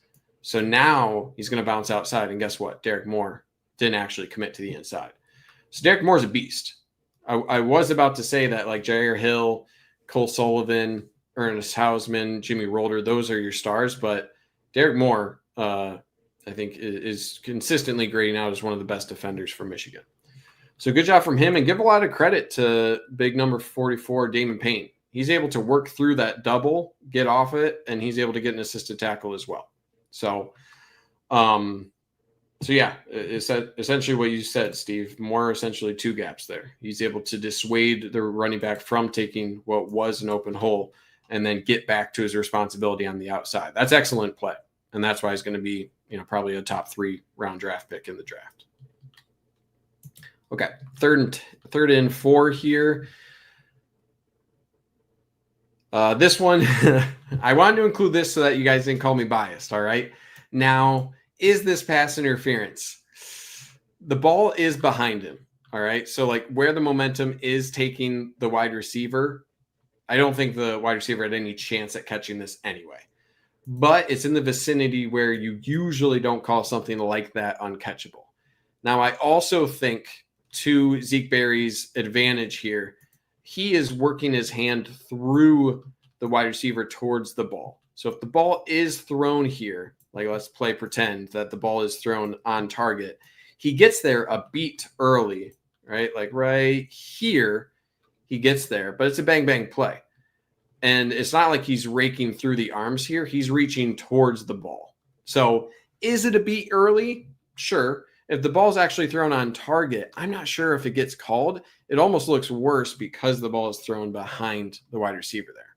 So it's a bang, bang play. I do think Michigan got fortunate, probably like a 75-25 of like 75% of the time. I would expect that to be called. So maybe Michigan got a little bit fortunate there, but Zeke Berry, he's there. I like that he recognized the play.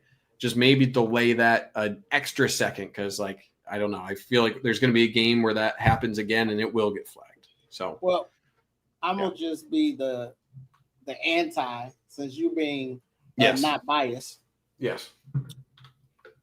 When we get to the bye week, we're going to break down this bye week number 2. We're going to break down a future opponent. Guys, I can go ahead and let the cat out the bag. It will be Ohio State because we're not going to really care about Northwestern and not really Maryland. I challenge you when I send you the film. Look at I think his name is I don't know his number, but David Espinito, the corner. Yeah. All season, he's been getting away with hands and physicality this exact way. So when I had Ohio State fans text me and say they just letting y'all grab on the receivers, I said, well, he's just doing his best David impression. I mean, you guys don't get called for the pass interference, so why should we? Sure.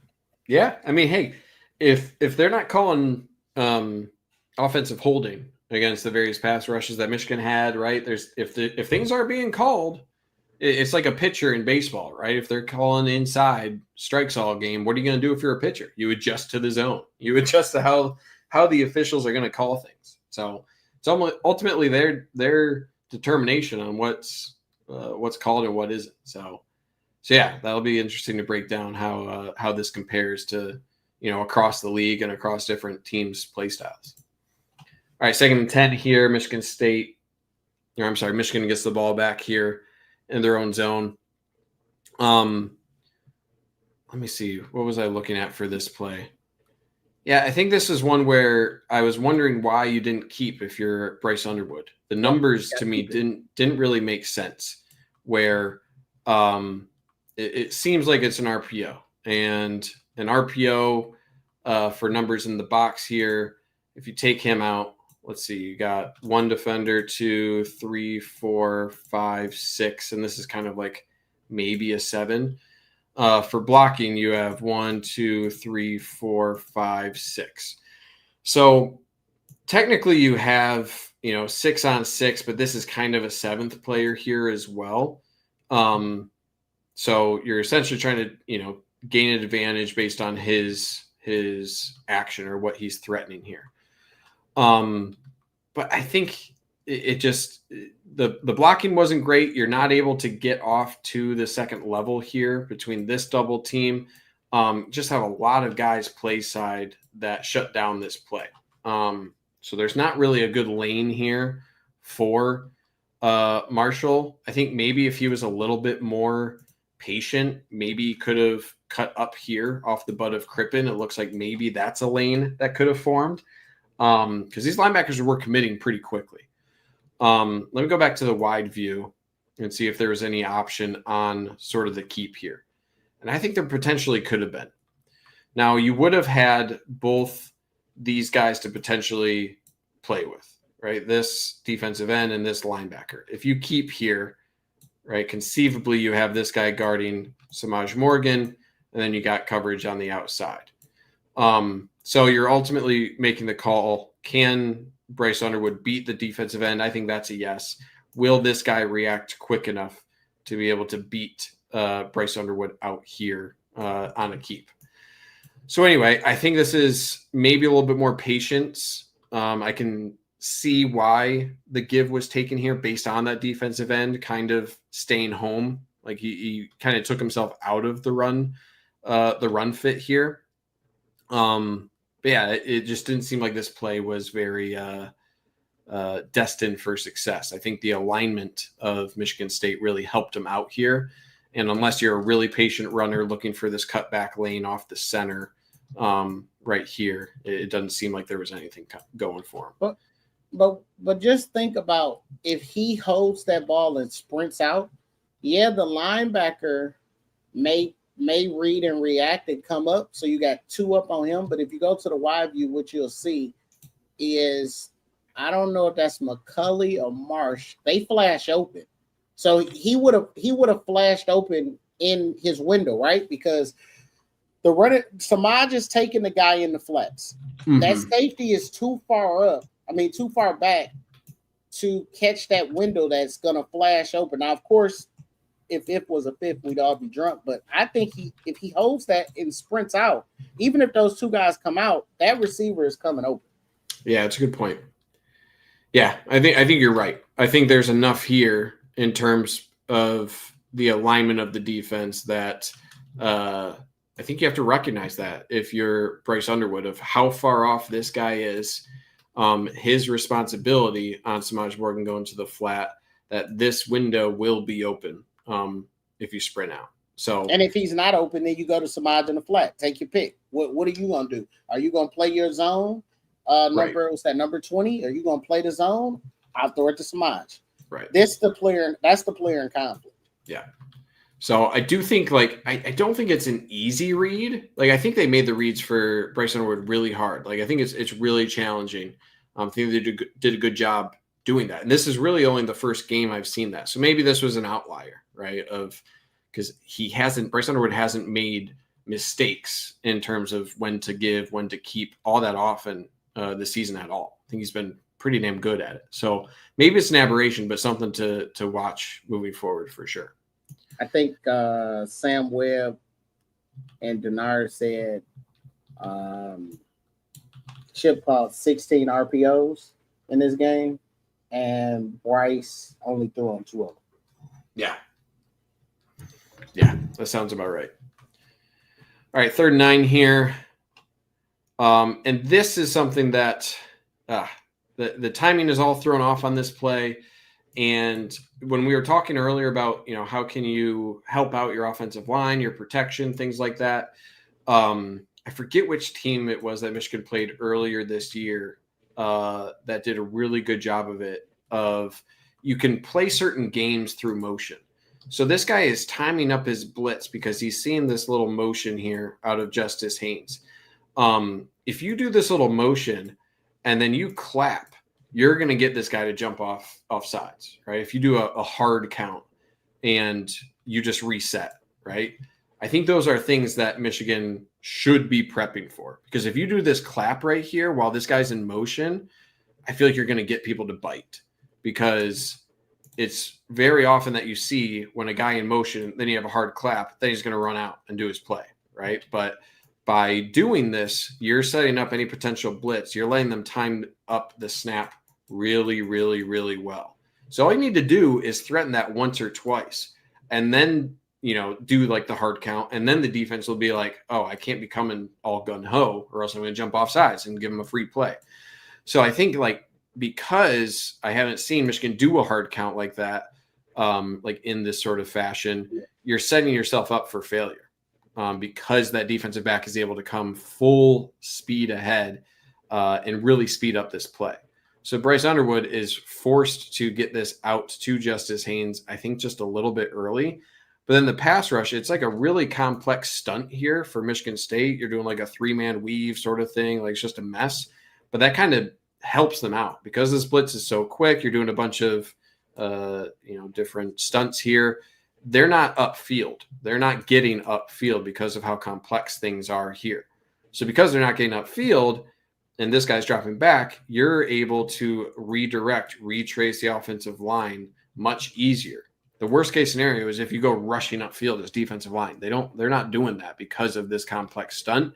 Thus, they're already in position to make a play. Now you're in trouble. So I think this is more of the give a hat tip to the defense. They had the right play call here. They had the right play call, and they kind of lucked into having this stunt and the splits called on a screenplay. It threw off the timing of everything. So play was doomed.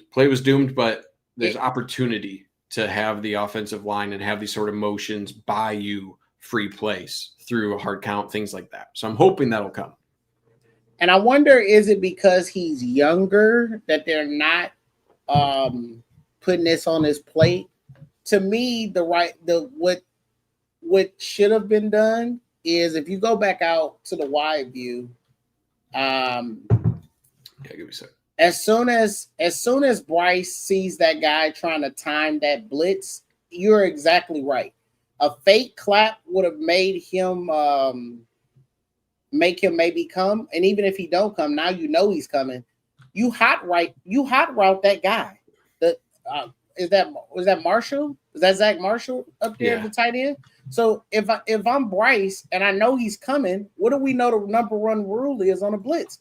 Throw where the person is vacated. Yep. So I'm hot riding Marshall, and I'm saying, hey, soon as he comes, I need you to turn around. I'm throwing it directly to you. And if he don't come, the play is not even going to that side, so you still can run that play. Yep.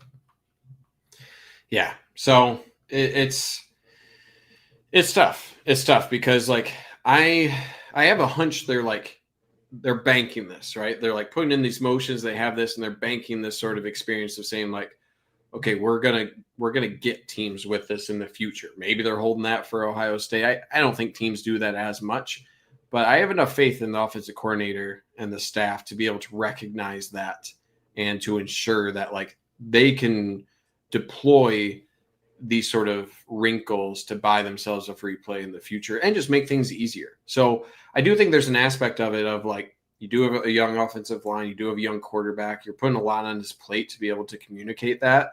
But I think they've continued to add things to his plate, and I think they'll continue to I'm confident they'll be able, or I'm optimistic that they will add those sort of wrinkles throughout the season towards the end of the year, where essentially you'll need to against a talented team like Ohio State, for example.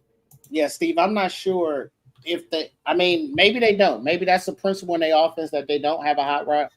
Then you call the screen off and you audible to play to something else. If you're going to continue to allow Bryce to get blitzed off the edge like that, and you're not going to address it with a hot route or something like that, you're going to get Bryce killed.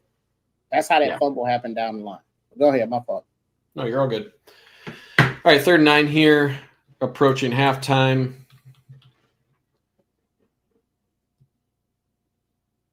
Throwing this deep. And I don't know what Marsh was thinking here. There's a concept. I want to include this mainly as a learning experience. There's a concept of take the success of the play. This was a successful play. And Nick Marsh is just trying to do too much, right? And he takes himself back behind the line of scrimmage. So, he's going to get his. He's an NFL wide receiver. I'm pretty confident in that. This isn't necessarily a bad play from Zeke Berry. I actually think he does an excellent job somehow wrangling him back behind the sticks. But I'm using this more as a learning opportunity for Michigan in the future, right? The down and distance here, the opportunity for Marsh here, the way to win the play is to catch the ball and go out of bounds, right? Time is of the essence here, and getting a first down is of the essence. Fighting for more yards, where are you going to get an extra 2 yards here? That costs them a first down. So anyway, not a whole lot to mention here with the coverage. It was zone, or I think it was zone. Let me double check. No, he was off on man. So, it's tough. With that much cushion, it's really hard to guard the speed out like that if it's well timed. So I'm not going to be all that critical of Zeke Berry. Give him credit for, going up, making that tackle, and being able to somehow corral him behind the line to gain. So just want to call that out. As a player, know the down and distance, know the objective, know the clock. What's a successful play? And take the success. Don't have to do everything extra. Okay. All right, 4th and 1. So this is the next play. And I'm showing this mainly. They pick it up with Aiden Childs. They do a QB sneak. Michigan should do more of this with their 6'4" quarterback, 6'5" quarterback. But one thing that I think Michigan learned here is Aiden Childs is just doing a gap analysis here. Is this gap open? Is this gap open? This gap is open. And that's where he's choosing, right? He's just going to choose where is the open gap here on 4th and 1. And that's where he's putting his nose, and that's where he's going through.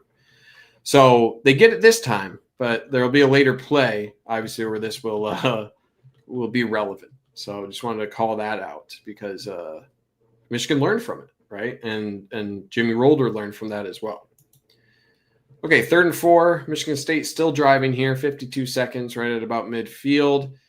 4 people on the pass rush, and man, what a great play. This is, again, get TJ Guy on the field more because this is both your edges just completely owning these offensive tackles. These tackles stood no chance here. They got manhandled. They were meeting at the quarterback. All right, they had a little lunch date at the quarterback, and Aiden Childs got mauled there. So that's just a great job, and it was clear that Michigan's objective here on the pass rush was not to be all that exotic, right? Just contain them. That's why I don't feel like Michigan did a whole bunch of fancy stunts here. They just wanted to contain him and let him make the mistakes. I think it was a good game plan. He's not an exceptional quarterback. You don't need to do anything special for plays to happen, especially with a lot of injuries. Michigan State on the offensive line, you can get to them just through your talent. So both Derek Moore and TJ Guy do a great job getting there. And really, yeah, they put these guys on ice skates, right? So really good job. Derek Moore, he is, I feel like it's been quiet for him this year, but over the last couple of weeks, he's really turned it on and come up with a lot of great plays. All right, moving into end of the half here. So I'm going to pause here. I don't know what Michigan's objective here at the end of the half was. I'd like to see them, I think they had 30, 40 odd seconds to run a few plays. I'd like them to try to take one of those deep shots to Donovan McCulley down the sideline, right? Try to get more yardage. They were kind of playing with a couple runs here and there.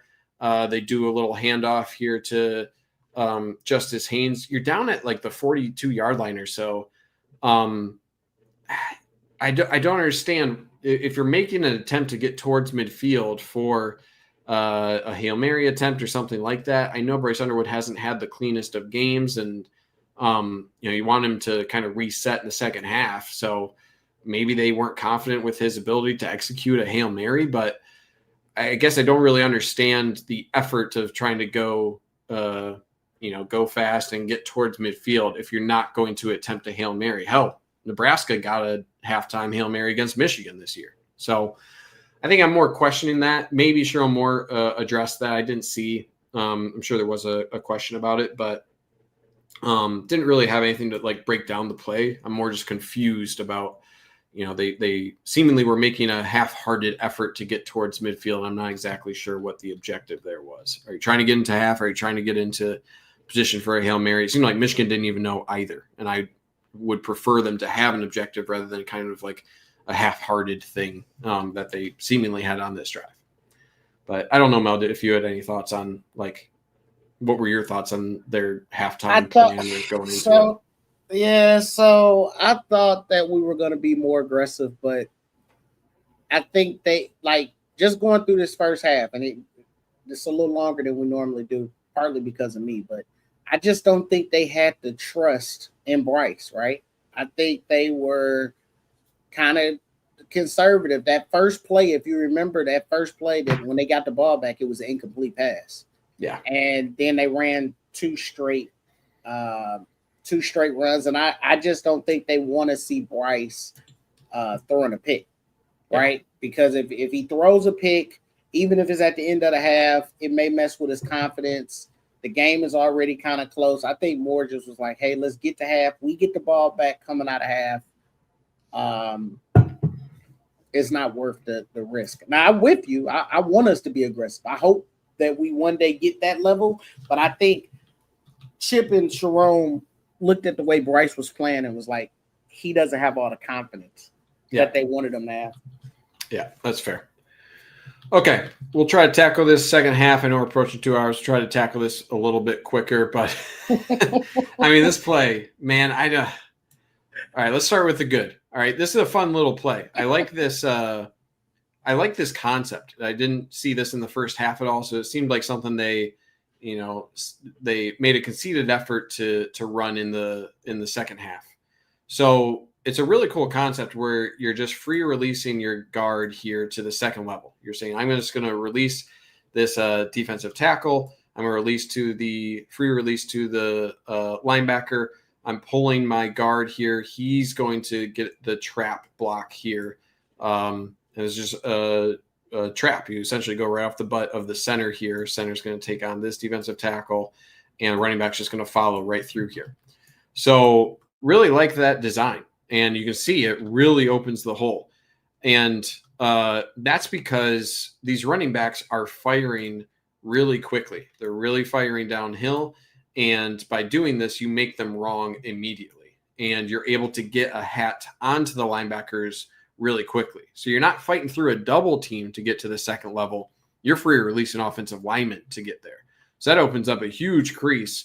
But then, then let's get to the bad. I don't know where Samaj Morgan is going. I hate to pick on the guy, but what's going on? So, okay, Samaj Morgan's right here in the slot. He's this interior wide receiver. If you're not going to block this guy, okay. I'm not exactly sure what the blocking rules are, but he passes him up. Okay. Then identify the next guy. All right. Identify that this safety, this is who you're going to block. I don't know what his objective here is. If you recognize, hey, he's running, he's still running. First of all, you don't need to look at what's happening here, right? If you you don't need to be running back. If you're passing up the linebacker, just go find work. This is your work. Go find him. So I don't know what he's doing. And then I don't know why he's what is this path he's taking? He forces Justice Haynes to beast mode him. So I just don't get it. I don't get it. It just can't happen. It's a negative for you. It's worse for you to be there is essentially what it is on this play. It'd be better if you weren't blocking at all. So I don't want to pick on the guy, but that is not what you want to happen. And you're creating work for your running back to have to bowl you over. So anyway, nothing really more to say other than really good design. But help out your running back, right? Don't create more work for him. So I don't know. It's fun to see these wrinkles, and obviously Michigan had a plan coming out of halftime, and that's cool to see. That is the cool thing to see on this play of wow, that looked really easy, right? For the first time in this game in the run game, that looked really nice, and they followed up with another nice running play here. 1st and 10 again. I think this is the very next play, and good patient running here out of Justice Haynes, and then he's just able to break another tackle, get down close to the red zone. Oh, I'm sorry. Did we lose you there, Darnell? Yeah, my computer blacked out. I could hear you guys, but I couldn't see anything. All good. Sorry about that. You're all good. So yeah, let's break down the end zone view here. You're pulling both your backside guard and tackle. Really good block on from Jake Garnera, the edge player there. See, so 53 coming across. He gets the edge most defender. That's his objective. So you're leaving 44 open, and that's who Jake Garnera is going to block at the point of attack. And then you have Andrew Sprague coming through as your lead blocker behind that. So good job blocking all around on the outside, and good patience out of Justice Haynes to cut off of this block. So Sprague recognizes the linebacker number 10, cuts off his butt. Nice stiff arm, doesn't allow number 5 here, who does a good job actually, getting off of Blake Frazier. Number 5 gets off of that. But a great stiff arm there from Justice Haynes to pick up, an extra 10, 15 yards. So it's just great execution. Just a really, really good job blocking all around. No notes really. Everyone does their job. They identify blocks well. Second level, Marlon Klein is bossing his guy on the second level. Goodwin occupied number 14 long enough. When that's about as successful as that play will ever be. So everyone does their job. Okay, looking at 1st and 10. Now you're just getting close to the red zone. This was one where, man, I think you really, really got to keep this ball.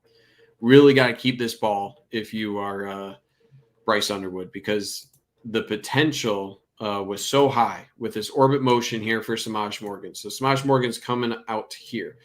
The eyes for Bryce Underwood have to be towards this edge player. And beyond that, not just that edge player, but he also needs to be probably seeing that you have this blitz off the edge as well. So you have 2 guys flying off the edge here. And these guys may not necessarily be able to make the play on Jordan Marshall here on the give, but look at the opportunity if you're able to throw this ball on this little orbit motion to Samaj Morgan. You have one guy coming late that Marsh could eventually go block, and then you're one-on-one here for a block. You're blocked all the way until this safety. And Samaj Morgan obviously has struggled in a lot of areas, but if you're able to get the ball to him in open space, that's what he is best at. So I think you got to pull that ball really early. Like don't even go through with the fake. As soon as you see this right now, it should be, I'm getting this out to the orbit motion, because that is a huge play if you get that out there. So I just don't know what he's reading, right? I don't know what he's looking at here. That guy does end up making the play. So that defensive end who's crashing down, he does make the play and makes the tackle backside. So, again, I'm not 100% sure why the reads in this game were that much worse for Bryce Underwood compared to previous games. Maybe just had an off night. That's possible. But that one hurts. That one hurts because the potential was at least, I think probably a touchdown. I would wager to bet that I like the odds of Samaj Morgan scoring if he keeps and throws that ball. All right, yeah. 3rd and 8 here. This is the play to break down. All right, and let me start by this. Again, you need to see this potential blitz coming down, and he does see it. He does see it, right? At this point, I think number one thing you got to do is you need to rotate Jordan Marshall over to the other side, right? You need to rotate him over in this scenario. He does recognize, right? Like he does, the pass protection is already coming over to this side. But when you see this guy creeping down, which Bryce Underwood did, you can see his eyes shift over here. He recognizes that. You need to pause and say, hey, get over here. Get over here. Because even if you think number 8 is coming off the edge here, right? Even if they send both of these guys, I don't know. Like to me, when you see a guy creeping down like that, that's your number one threat, especially when you already have the running back going to that side. And you always want to be having your pass protection.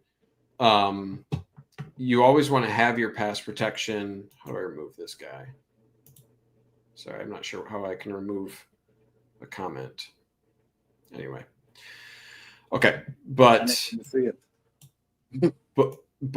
you always want your running back in pass protection to be on your blind side. That's where you prioritize, right? That guy's coming from Bryce Underwood's blind side. So redirecting them here, even if you're worried about these guys coming off the edge, guess what? Where you're initially looking, you can see if these guys end up coming or not, right? So I don't understand why you don't pre-snap adjust your running back, say, hey, line up on my right side here.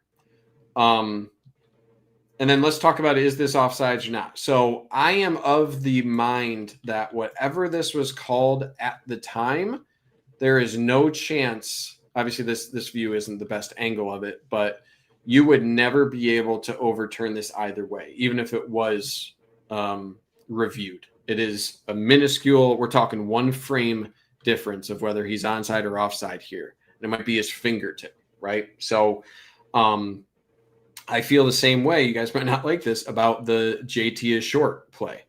Whatever that was called on the field, there is no shot that it would ever be overturned, whether it was called that he was short or how it was called that he made the line to gain. It was that close. It's that close. And that's how I feel on this play. Keep Obviously, a that pause huge. for a second. Yeah. I just want to point out something. This is why I'm saying that I have to assume that they don't trust him yet to do this. So I know you can annotate. Count how many linemen we have blocking. Yeah, you got 1, 2. Oops, wrong color here. 1, 2, 3, 4, 5 plus 1. Plus 1, right? So and then count how many total. people potentially could be coming. 1, 2, 3, 4, 5, 6, 7. So at minimum, it's 6 to block 7. We don't. If they bring everybody, we don't have an answer. Somebody's coming free. Yep. How do we not have hot routes with the inside slot up at the top and the slot receiver at the bottom? If they run slants, right, it gives Bryce a choice. So if he hikes the ball and he sees that guy coming from the right-hand side, he knows his slant is over, he throws where the vacation happens. If he sees him coming from the other side, it's the same thing. And now you turn the blitz that they have into a positive play. I'm not sure what's going on, but this is now it's the third team that I've seen successfully do this to Bryce. At the top, he can go to flat, stand at the bottom. Correct.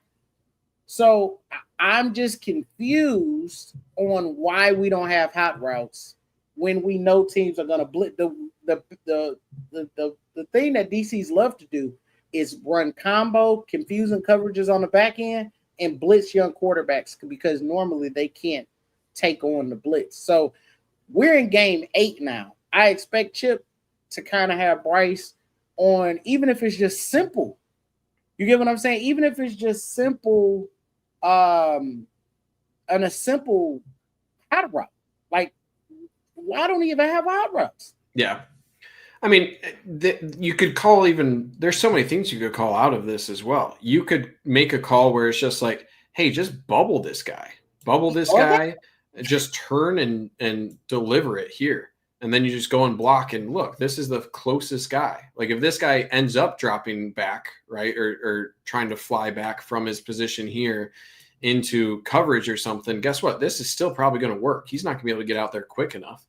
So there's so many different things that I do think they just need to. I think you're right. They're not putting it on his plate, and they're not teaching it. And defenses are able to get away with this, right? Because you're not able to make those sort of adjustments. You're able to take advantage of that because they're not comfortable yet putting that on his plate. Yeah, I'm not putting that on Bryce. He's a true freshman. If he hasn't got that, there's nothing he can do about that. Right. Payback for the Hutch strip sack TD. That's true. His shin was down, right? Whatever that BS was back in the day. Yeah. Big Trev in the chat. Go Trev. Hey man, y'all make sure real quick, shameless plug. Make sure y'all go over and subscribe to the Amazing Blue Review. It's only $1 for your first week. And as a bonus, you get a complimentary year of The Athletic, which I think is pretty awesome. Josh and Trev have put some injury updates. I'm not going to spoil what they put out there, but if you know, you know. We know what the linebacker situation. They even have some Justice Hayes information over there on the board. So if I was y'all, I would go subscribe and get that $1. Absolutely. Yeah. Top tier stuff, man. Do my bidding. All right, let's keep it going.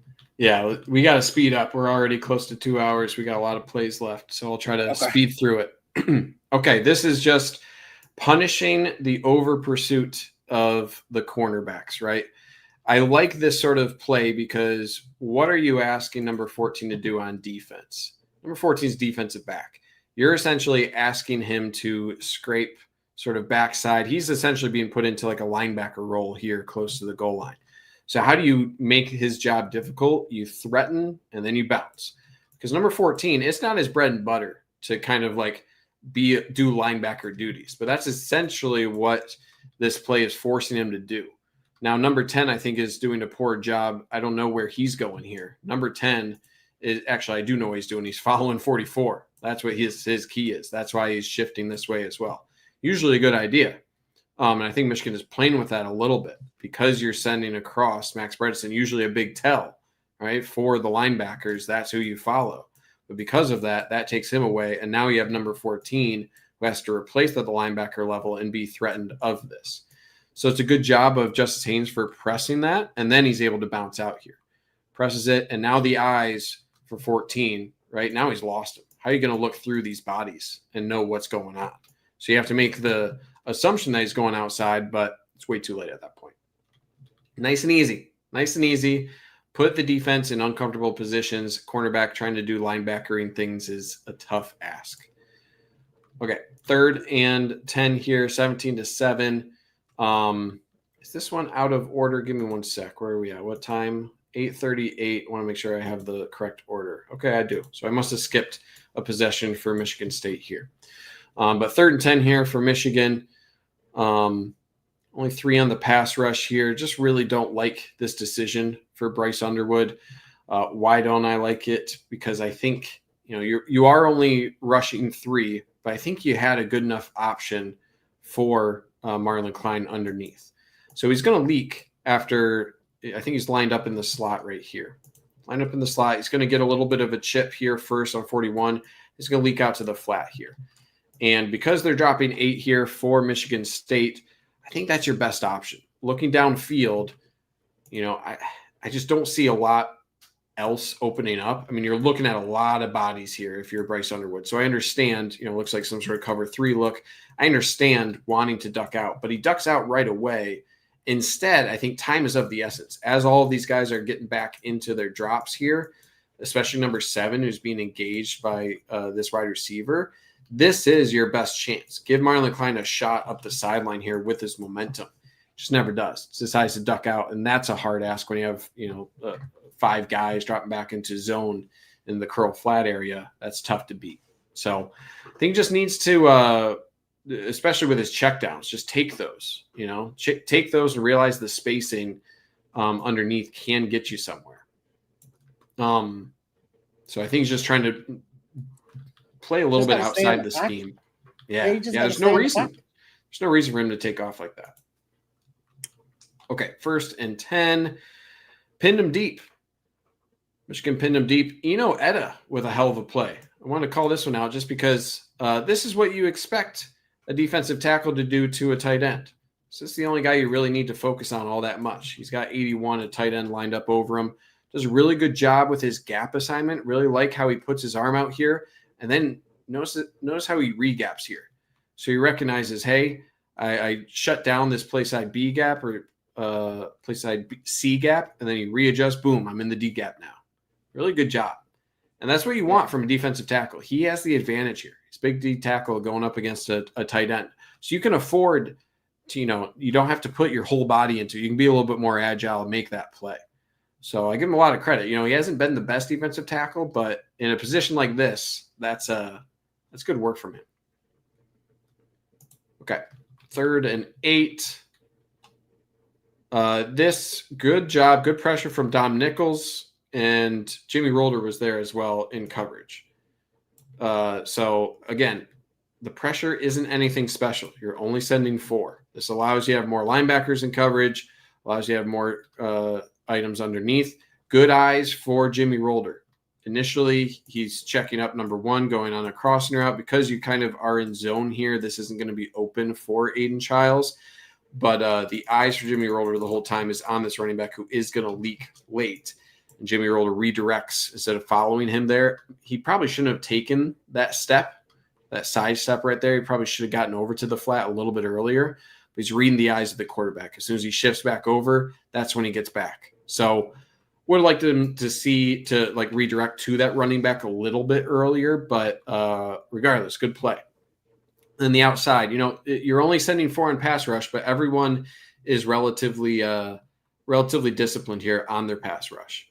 And then late, you have Dominic Nichols, 33, getting off this block and getting towards the inside. So everyone's doing their job, right? You don't have to do anything special against this offense. It is not, the worst offense, but it's not that great. And Aiden Childs isn't the best quarterback. So all you need to do is keep him contained, and you'll be confident that you can get there. Okay, 1st and 10 here. Getting towards the tail end of the 3rd quarter. Little play action pass. That's a good ball. It's a good ball. and great catch and run from Andrew Marsh here. Just really well timed, right? Makes it look simple. That's how it should. Good job holding on to the ball because that was a fierce strip attempt at the end. So just I think this is sort of a clear out. I'm not sure if this is a post or just a fly route, and then just sort of a deep out. Because this is soft man, right? It's not press man. This sort of a clear out route or skinny post out of a Donovan McCulley, that makes, just based on the alignment, because you're in soft man, that makes it really tough for this guy to get over, the safety to get over onto Andrew Marsh. And he's not able to get there in time. I like where the ball is thrown here because it gives Marsh a really good opportunity to turn back upfield. So it's a good job not just throwing it, but throwing it accurate. But you also give Marsh a lot of opportunities here once the ball is delivered to make that move, right? So it's not just taking him out of bounds, whatever. There's an opportunity to pick up an extra 10 yards, and that's exactly what he does. So really well timed. That's exactly how you draw it up. Poetry in motion. Yeah. So and you mentioned it, Steve, in the comments here, really good ball security. I don't know how you hold on to that, right? That's a tough job, especially as a true freshman, because usually that's something where it's like, okay, like freshmen will flash, they'll be fast, they can do a lot of things, but ball security is one thing that's like, the 200 level course or 300 level course, and he's able to hang on to that one somehow through that rip. Yeah. Okay, 1st and 10, driving. Michigan's getting there. And again, another bounce. Just a little hesitation. Justice Haynes is the truth, man. You give him just a little bit of a crease, and you're in trouble. And this is all created because of how much teams are keen off of the motion, especially out of Max Bredesen. So it's both Max Bredesen, and I think Michigan also had the right play call based on the defensive line and linebacker play here for Michigan State. So it looks like the defensive linemen are slanting one way, and you have the linebackers sort of filling backside based off of that. At least that's what it looks like. So you can see all the defensive line kind of taking the gap to their right or slanting that way. And you see number 10 is responsible for this gap. Number 8 responsible here. Number 19 is like desperately following Max Bredesen on his pull across this. And what does that do? Because he's I think number 19 over pursues here a little bit. Because he over pursues, that puts this cornerback in a tough position to do linebacker things. You can see he's trying to fill this gap. And guess what? He can't get over there. So he sees this giant gap. That this running back can run through. He has to fill it. What's the best thing you can do as a running back? Threaten and bounce. That's it. Threaten and bounce. That's what he does. So that's great. And that is a really good misdirection here, right? If you always follow Max Bredesen, use that to your advantage. If that's what they really want to key on and overplay, like looking at this linebacker level, right, from 8 to 19 to the cornerback, they see those pulls. They see these guys going across the formation, and usually that means that's where the ball's going. But occasionally you're going to go backside, right? And you're just catching their momentum, using that against them. And that's powerful. And with the speed that Justice Haynes brings to the position, that's deadly. There's a difference between being like a 20-yard play versus a touchdown. Okay, game is starting to look like it can get away from Michigan State here. And honestly, it should. They stick around, but man, give me more of TJ Guy. Is this like a perfect play? Not necessarily, but he does just an excellent job doing his assignment, and then he's able to work through multiple people here. So, his assignment. I always love how contained he plays. He always plays with a lot of discipline. So he takes on his block, eyes in the backfield, takes on his block, boom, he's able to get off of him, able to get off of that tackle, and then he's able to put a juke on the running back as well.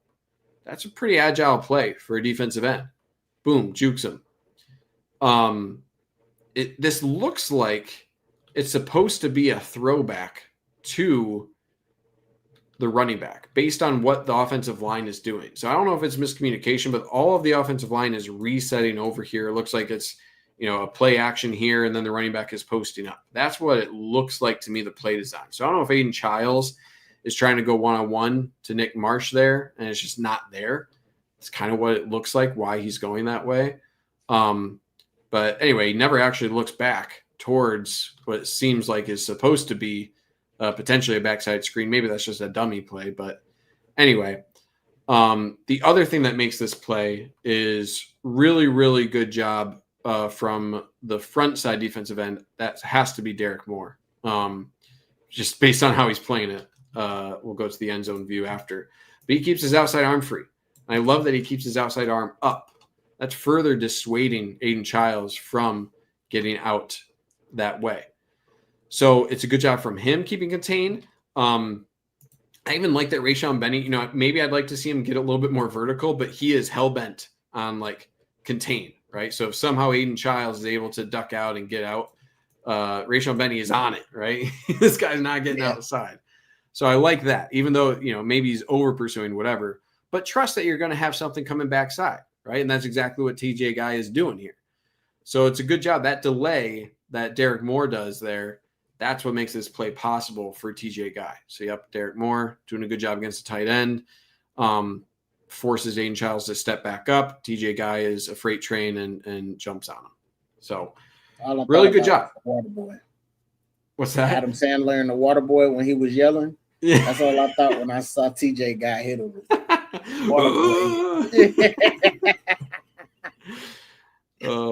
That's good. Man. You're right. That is what he's doing. All right. Fourth quarter here, 2nd and 6.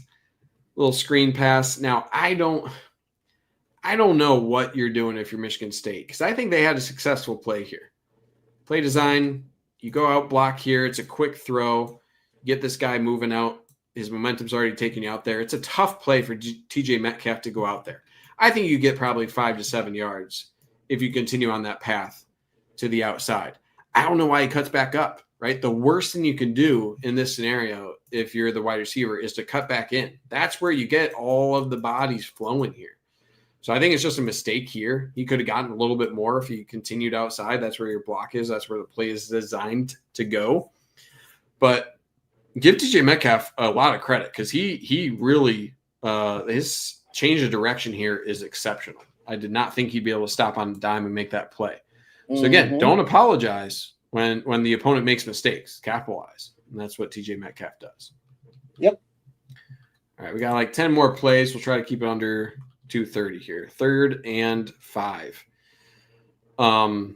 This, I'm not sure if this was a designed QB keep. It looks like it was. And the main reason is because it looks like number 4 here all the way is looking for the linebacker. He looks like a heat-seeking missile trying to find the linebacker to block. So that's why I think this is like a QB delay or QB draw. Looks like he's just trying to get out there and block. The routes don't necessarily look like they're more clear out. Doesn't look like they're really looking for a pass. So I'm not sure. I'm not 100% sure on that. But, give credit. I'm surprised they didn't do this more if you're Michigan State, because Aiden Childs obviously didn't have the best day passing. And they're able to, in a passing down, they're able to create a gap here. And I don't think Michigan necessarily played this poorly. I still think Brandon Hillman did a good job coming down to limiting this to a few yards, but more of a good play call from Michigan State. Okay, 1st and 10 here. They're driving, ball on the 25 of Michigan. Let's see, I don't know why I kept the preamble to this one. Little pump fake action down to Nick Marsh. I think he was out at the 1. They'll punch it in after this one, but little pump fake here. You need to get over 2 things I want. I want number 3, Jaden Mangum, to get over quicker as a safety. We'll go to the wide view again. You're 2 high safeties, and you need to get over there a little bit quicker on this. There's no one else coming, no one else deep in this area, right? You need to be really, really paying attention to this and saying, hey, if he goes deep, that's not the responsibility of Jair Hill underneath. That's my responsibility to get over top here. There is a hole, right? There's always going to be a hole shot here in this sort of coverage. So you have to be on your horse to get over there quicker than he did. He's 2 steps late. The other thing I'd like to see, because you aren't following this, if this gets vertical, this route gets vertical, help your safety out. You need to chip him.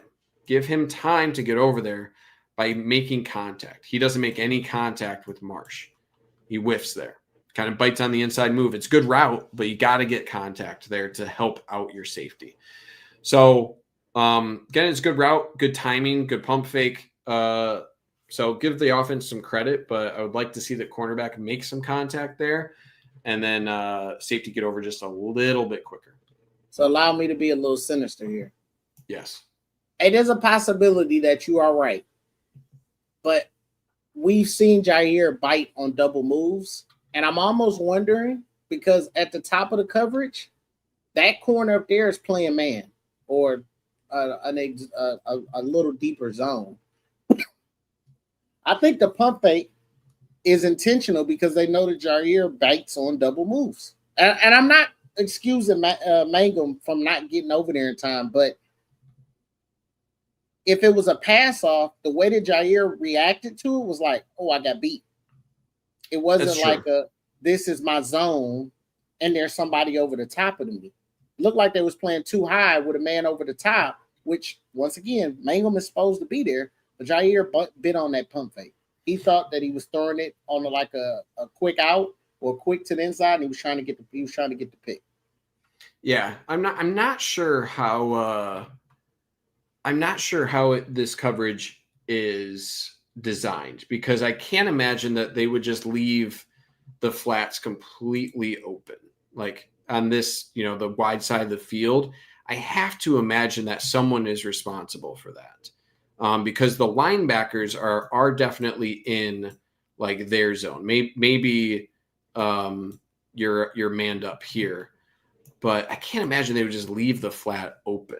Like if you had a crossing route or something, or if the inside receiver is doing an out route, I feel like that's the responsibility potentially of Jair Hill. So you may be right. He definitely bites. He definitely does bite. So it is possible they just got beat that badly deep. But I'm not 100% sure, like if it was man or not. But he definitely could have and should have done more, if not got burned, right? So I do think there's some level of responsibility there on Jair Hill. Okay, all right, we're getting close to the goal line here. This is after the touchdown. I mentioned they punched it in, so this is the 2-point try, and just great coverage. Great coverage from Jimmy Rolder. Again, he's all over the place in this game. Really good eyes, right? Really good job reading the quarterback, and he stays chopping his feet. Knows his footwork. He's never stationary. He's always moving. So he sees this guy coming across, right? So he's taking his momentum a little bit, but then he resets because his eyes are on the quarterback. You'll see he kind of resets, and then he notices him loading up, and he's like, okay, I got to get back over there. So Childs is trying to throw him open, throw him to the inside, but it's just great reaction reading those eyes of Jimmy Rolder. Yep. Okay. 2nd and 13 here for Michigan. They get the ball back. This one, I think you got to give this ball away, but it's also, give Michigan State some credit. This is a tough read. It looks like this guy is flying downhill, right? Ultimately, he's faking this, and he is staying home. So it makes this a really muddy read for Bryce Underwood, and he ends up keeping. But I think that defensive end all the way is playing the quarterback. He just does a really good job collapsing down the line and then stopping on a dime. So he times it really well. It seems like they were coached exceptionally well against these RPOs for Michigan. So if you take him out of the play, you had numbers here in the box. Let's count them. We got 1, 2, 3, 4, 5, right? And you got a lot of blockers here for Michigan. 1, 2, 3, 4, 5, 6, 7, right? Mm-hmm. So you got 7 against 5. There's probably, I think, one more defender here, but even 7 against 6. So I think that's why he is playing as aggressively to try to force this into a keep, because you don't have a numbers advantage for your defense. So that's why you're trying to look like you're going after the running back to dissuade the quarterback from giving, because otherwise it looks like it's a potential successful run play for Jordan Marshall. So yeah, I mean, give a lot of credit to Michigan State. I think they forced a lot of these reads out of Bryce Underwood. He'll get better at that as a true freshman. He'll get better at riding. You have to ride it sometimes. Oh wait, that was horrible. Pause. You have to hold on to the ball and squeeze down on those zone reads. That's what makes them so elusive, even for the RPO. So yeah, he'll get better at that. Yeah, absolutely. Okay, let's move on here. Fourth quarter, 1st and 10. We're on defense. And I think this is mainly on your edge player. I think that's 94, Nate Marshall. I mean, let's get to this. You got to set the edge. He didn't look ready for this. So you are doing what seems to be kind of a stunt here between your defensive tackles. You're pushing this A gap, and then you're replacing it with 44, trying to get over to this B gap. But if you are Nate Marshall, you need to engage this guy. Okay, I get it. You're trying to chip here, but your job is contain, and he gets moved off the ball immediately. Boom! Look at how big of a gap that is around the outside. There's no chance. Because he loses outside leverage. So I just don't think his technique. It just didn't look like he was ready here. Like he just isn't loading up at all. He makes himself a really easy target for that tackle to not only get blocked but turned. Right, that offensive tackle turns and forces him inside there. So, and then he's not able to get the tackle. So it's a really tough play from him. Not a great play. So, what would a better play look like if you are Nate Marshall here? First of all, I think I don't understand why you would both try to chip and have outside contain. Seems like that's too much. Like, I feel like your job is to engage the offensive tackle and keep outside contain. I don't understand asking him to chip and then get contained, but especially as a young player. But anyway, just doesn't seem like he should be on his path to getting to engage this offensive tackle. And if he's able to get a chip, then that's good as well. So he's just not loading up. He doesn't seem ready to take on a block. His footwork is poor. He looks very stagnant, and that's a really bad thing to do as a defensive lineman with contain. So yeah, I mean, it's a young player. I think he got pulled after this one, and they want to ramp him up. They want him to get time. I have faith that he'll be a better player down the line, but just doesn't. If you're not able to hold that contain on the outside, you're a liability for the defense, truly. Okay, 4th and 3. All right, we are at one of the two excellent 4th down plays for Jimmy Rolder. And this is just, I'll replay this angle just because there is no wasted movement here. On the play action, boom, he is on a rocket. That is the perfect trajectory. And, you can only teach this so well. And this should be on any sort of linebackering film, because he stays on the back hip of his key here, which is this H-back tight end coming across the formation. He's in motion, but he stays home just enough for this play action. He stays home just enough to say, hey, does he have the ball? And then boom, he gets out on the perfect angle. Watch the angle that he takes immediately. He doesn't stray from that angle at all. That's as efficient as you can be as a linebacker. So just watch him this whole time. Boom. He's out there on the perfect line and gets there. He almost comes away with the damn pick. It's crazy. So just an excellent play, man. That's trusting your read, trusting your eyes. And it's like night and day watching the linebackers versus USC in this game. I think they're just simplified in their reads. They look confident. You only do this as a confident linebacker. You don't do this if you don't know what you're doing. You're mixed up with your reads. That is as good linebacker play as you'll see. So just a Hell of a play from him. Okay. We're getting close to 2:30. I apologize, guys. This one's going on for a long time. This one. Oh, this one's so frustrating to me. All right. Again, you can call the perfect play, and sometimes it just won't work out. I think I sent out a tweet about this one earlier. Okay. What's the play design? You are in mass protect here. You're running your same look that you ran earlier. We're sending these two guys across the formation. You're getting everyone to run up here. I mean, look at this box for Michigan State. You got everybody up here. So you're making this look like it's a run all day. And then what are you doing? Watch Marlon Klein here. He's going to block. He's going to release. A little delay. Delayed release. So watch him on this play. Block. Boom, I'm gone. He is open. He is open. He's got 2 steps, and the safety is in Narnia. He is just searching for sugar plums. I forget what the pastries were in Narnia. Whatever. You know what I mean? Bryce Underwood just doesn't hold on to the safety long enough, and the end zone view will show this. So, boom, there's your play action. He's looking at the safety, and the safety does initially look like he's running over, but there's still a lot of space here. That's a lot of ground to cover. But watch, as soon as the eyes, I'm going to move frame by frame, as soon as the eyes right about now shift for Bryce Underwood over towards this side. A couple things. Why is he repositioning over here? Why are his eyes off of the safety? This safety tells you where to go. As soon as you see this, Marlon Klein is already looking back for the ball. This ball should be being thrown right now. If he just stays home, kept his eyes here, this guy has to duck out based on his alignment where he was. He needs to get over the top, and he needs to turn and sprint. His eyes are not going to be able to get over here.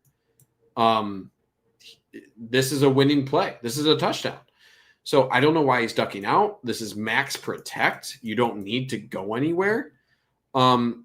If his eyes and footwork were just more disciplined to watch 43, this is a touchdown, Marlon Klein. That's it. That's it. So, head and hands, man. I don't know what you do. I guarantee you, somebody brought this stat up today. Go to the wide. Is that Andrew Marsh over there? No, that's Channing Goodwin. Okay, so then I have nothing for you then.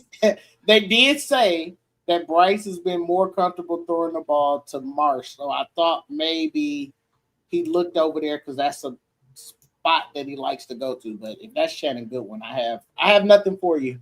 Yeah, but I mean, even if like, I'm tripping over my words. Even if he sees this, guess what? You got one-on-one coverage either way. Throw it up to him. Like, yeah, it's just frustrating, man. Like, it's. I get it. He's a young quarterback. This is a bad game. Bad game for him. It's going to happen. But you got to give your guy a chance. When you're in man coverage with no safety in a reasonable position, you got to give your guy a chance. Got to do that. We show you this, guys, to let you know y'all can get off his chip and Sharon. The calling game. They're there. Opportunities are there. All right, 3rd and 8 now, and I don't even know. Oh, why did I even call this? Or why did I even include this play? Oh, it is the fumble. You're right. Yeah. Yep. One of the few fumbles. So, I mean. And that's probably where he got hurt, but continue. Yeah. So, we'll see. Yeah.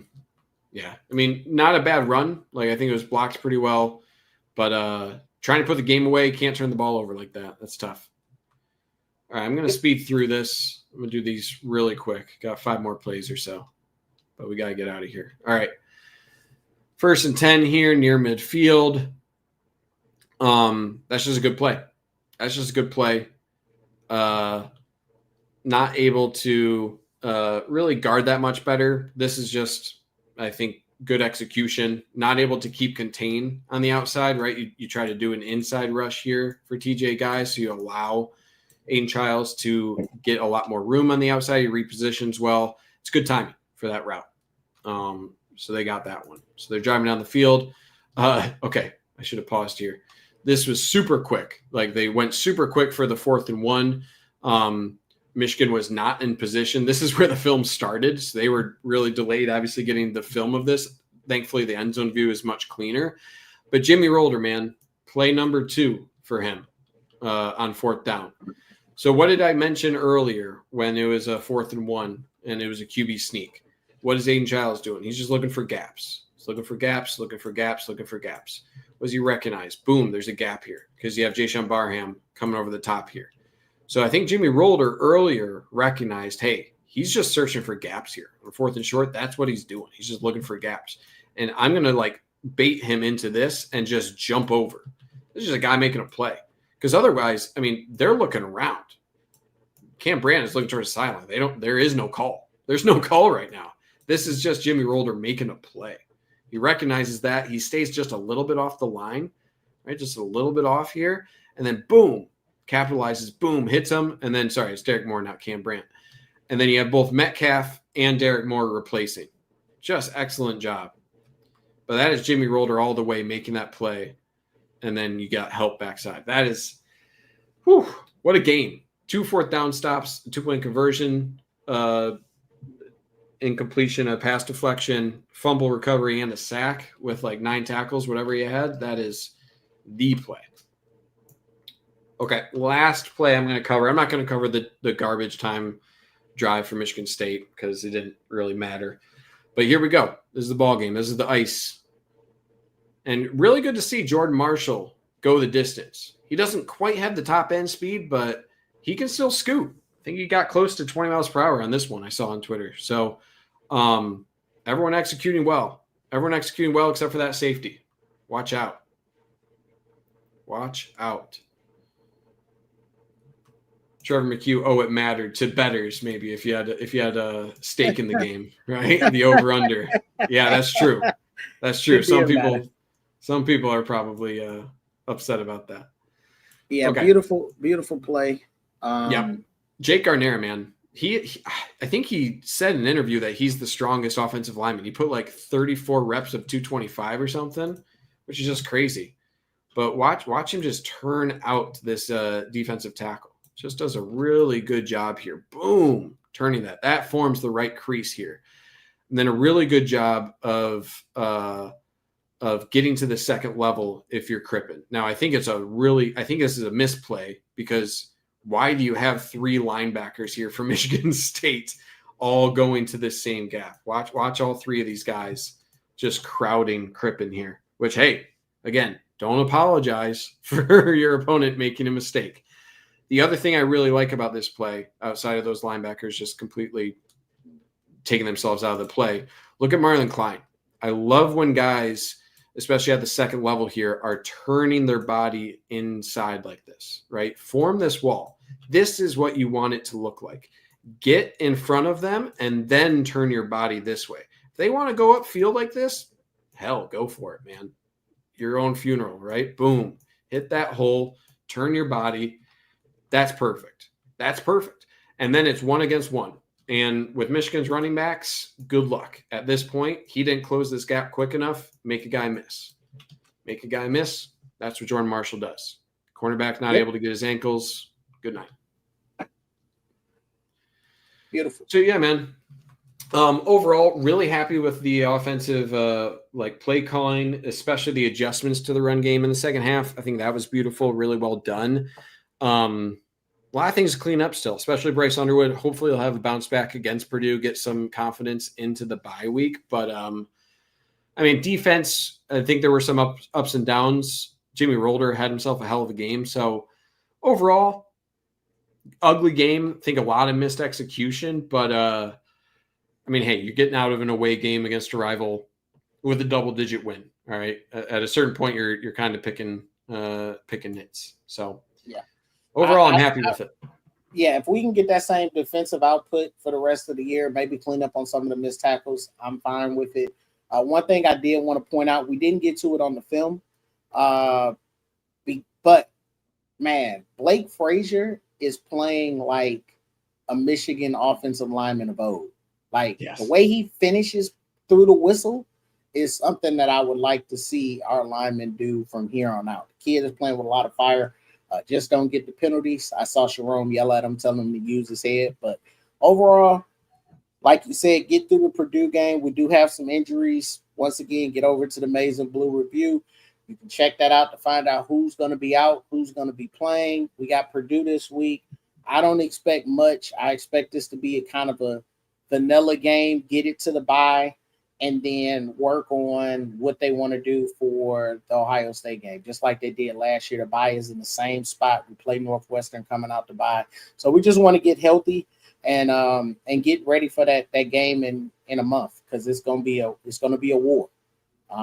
And so appreciate you, Toski. I'll let you close us out. I owe you an apology, Darnell. I know you wanted to include that clip of Blake Frazier just completely manhandling that defensive back. No. That's cool. We're at time. It's not a big deal. What I'm saying is, I just want that reminded me of the guard and the Trevor Keegan and Zach Zinner. Oh yeah. Remember we had those guys that would just roll grade you into the ground. They were maulers, man. Yeah, I want us to go back to that. That's when our offensive line was just special. And so it's good to see that Blake Frazier and Guerrero are already starting to build that up, because they're the young guys for next year, right? So great point. Super excited to see that. I'm not gonna give a score prediction. I just think Michigan is gonna win. Purdue's not good. No disrespect to them. You respect your opponents, but based on what I've seen on film, they're just not good. I expect Michigan to come out, kind of be run, right? Let Bryce get some easy throws, maybe get him into some rhythm, and then get to the bye. 38-10. I'll throw out a prediction. 38-10. So you got them covering this time. They didn't cover last week, according to know. I got them. They're going to cover. All right. Take it to the bank. All right. Well, we'll see you guys next week, hopefully on Tuesday. God willing, everything goes through. We will be back on Tuesday with Purdue review. And I just want to say, go Blue. Go Blue. Thanks, guys.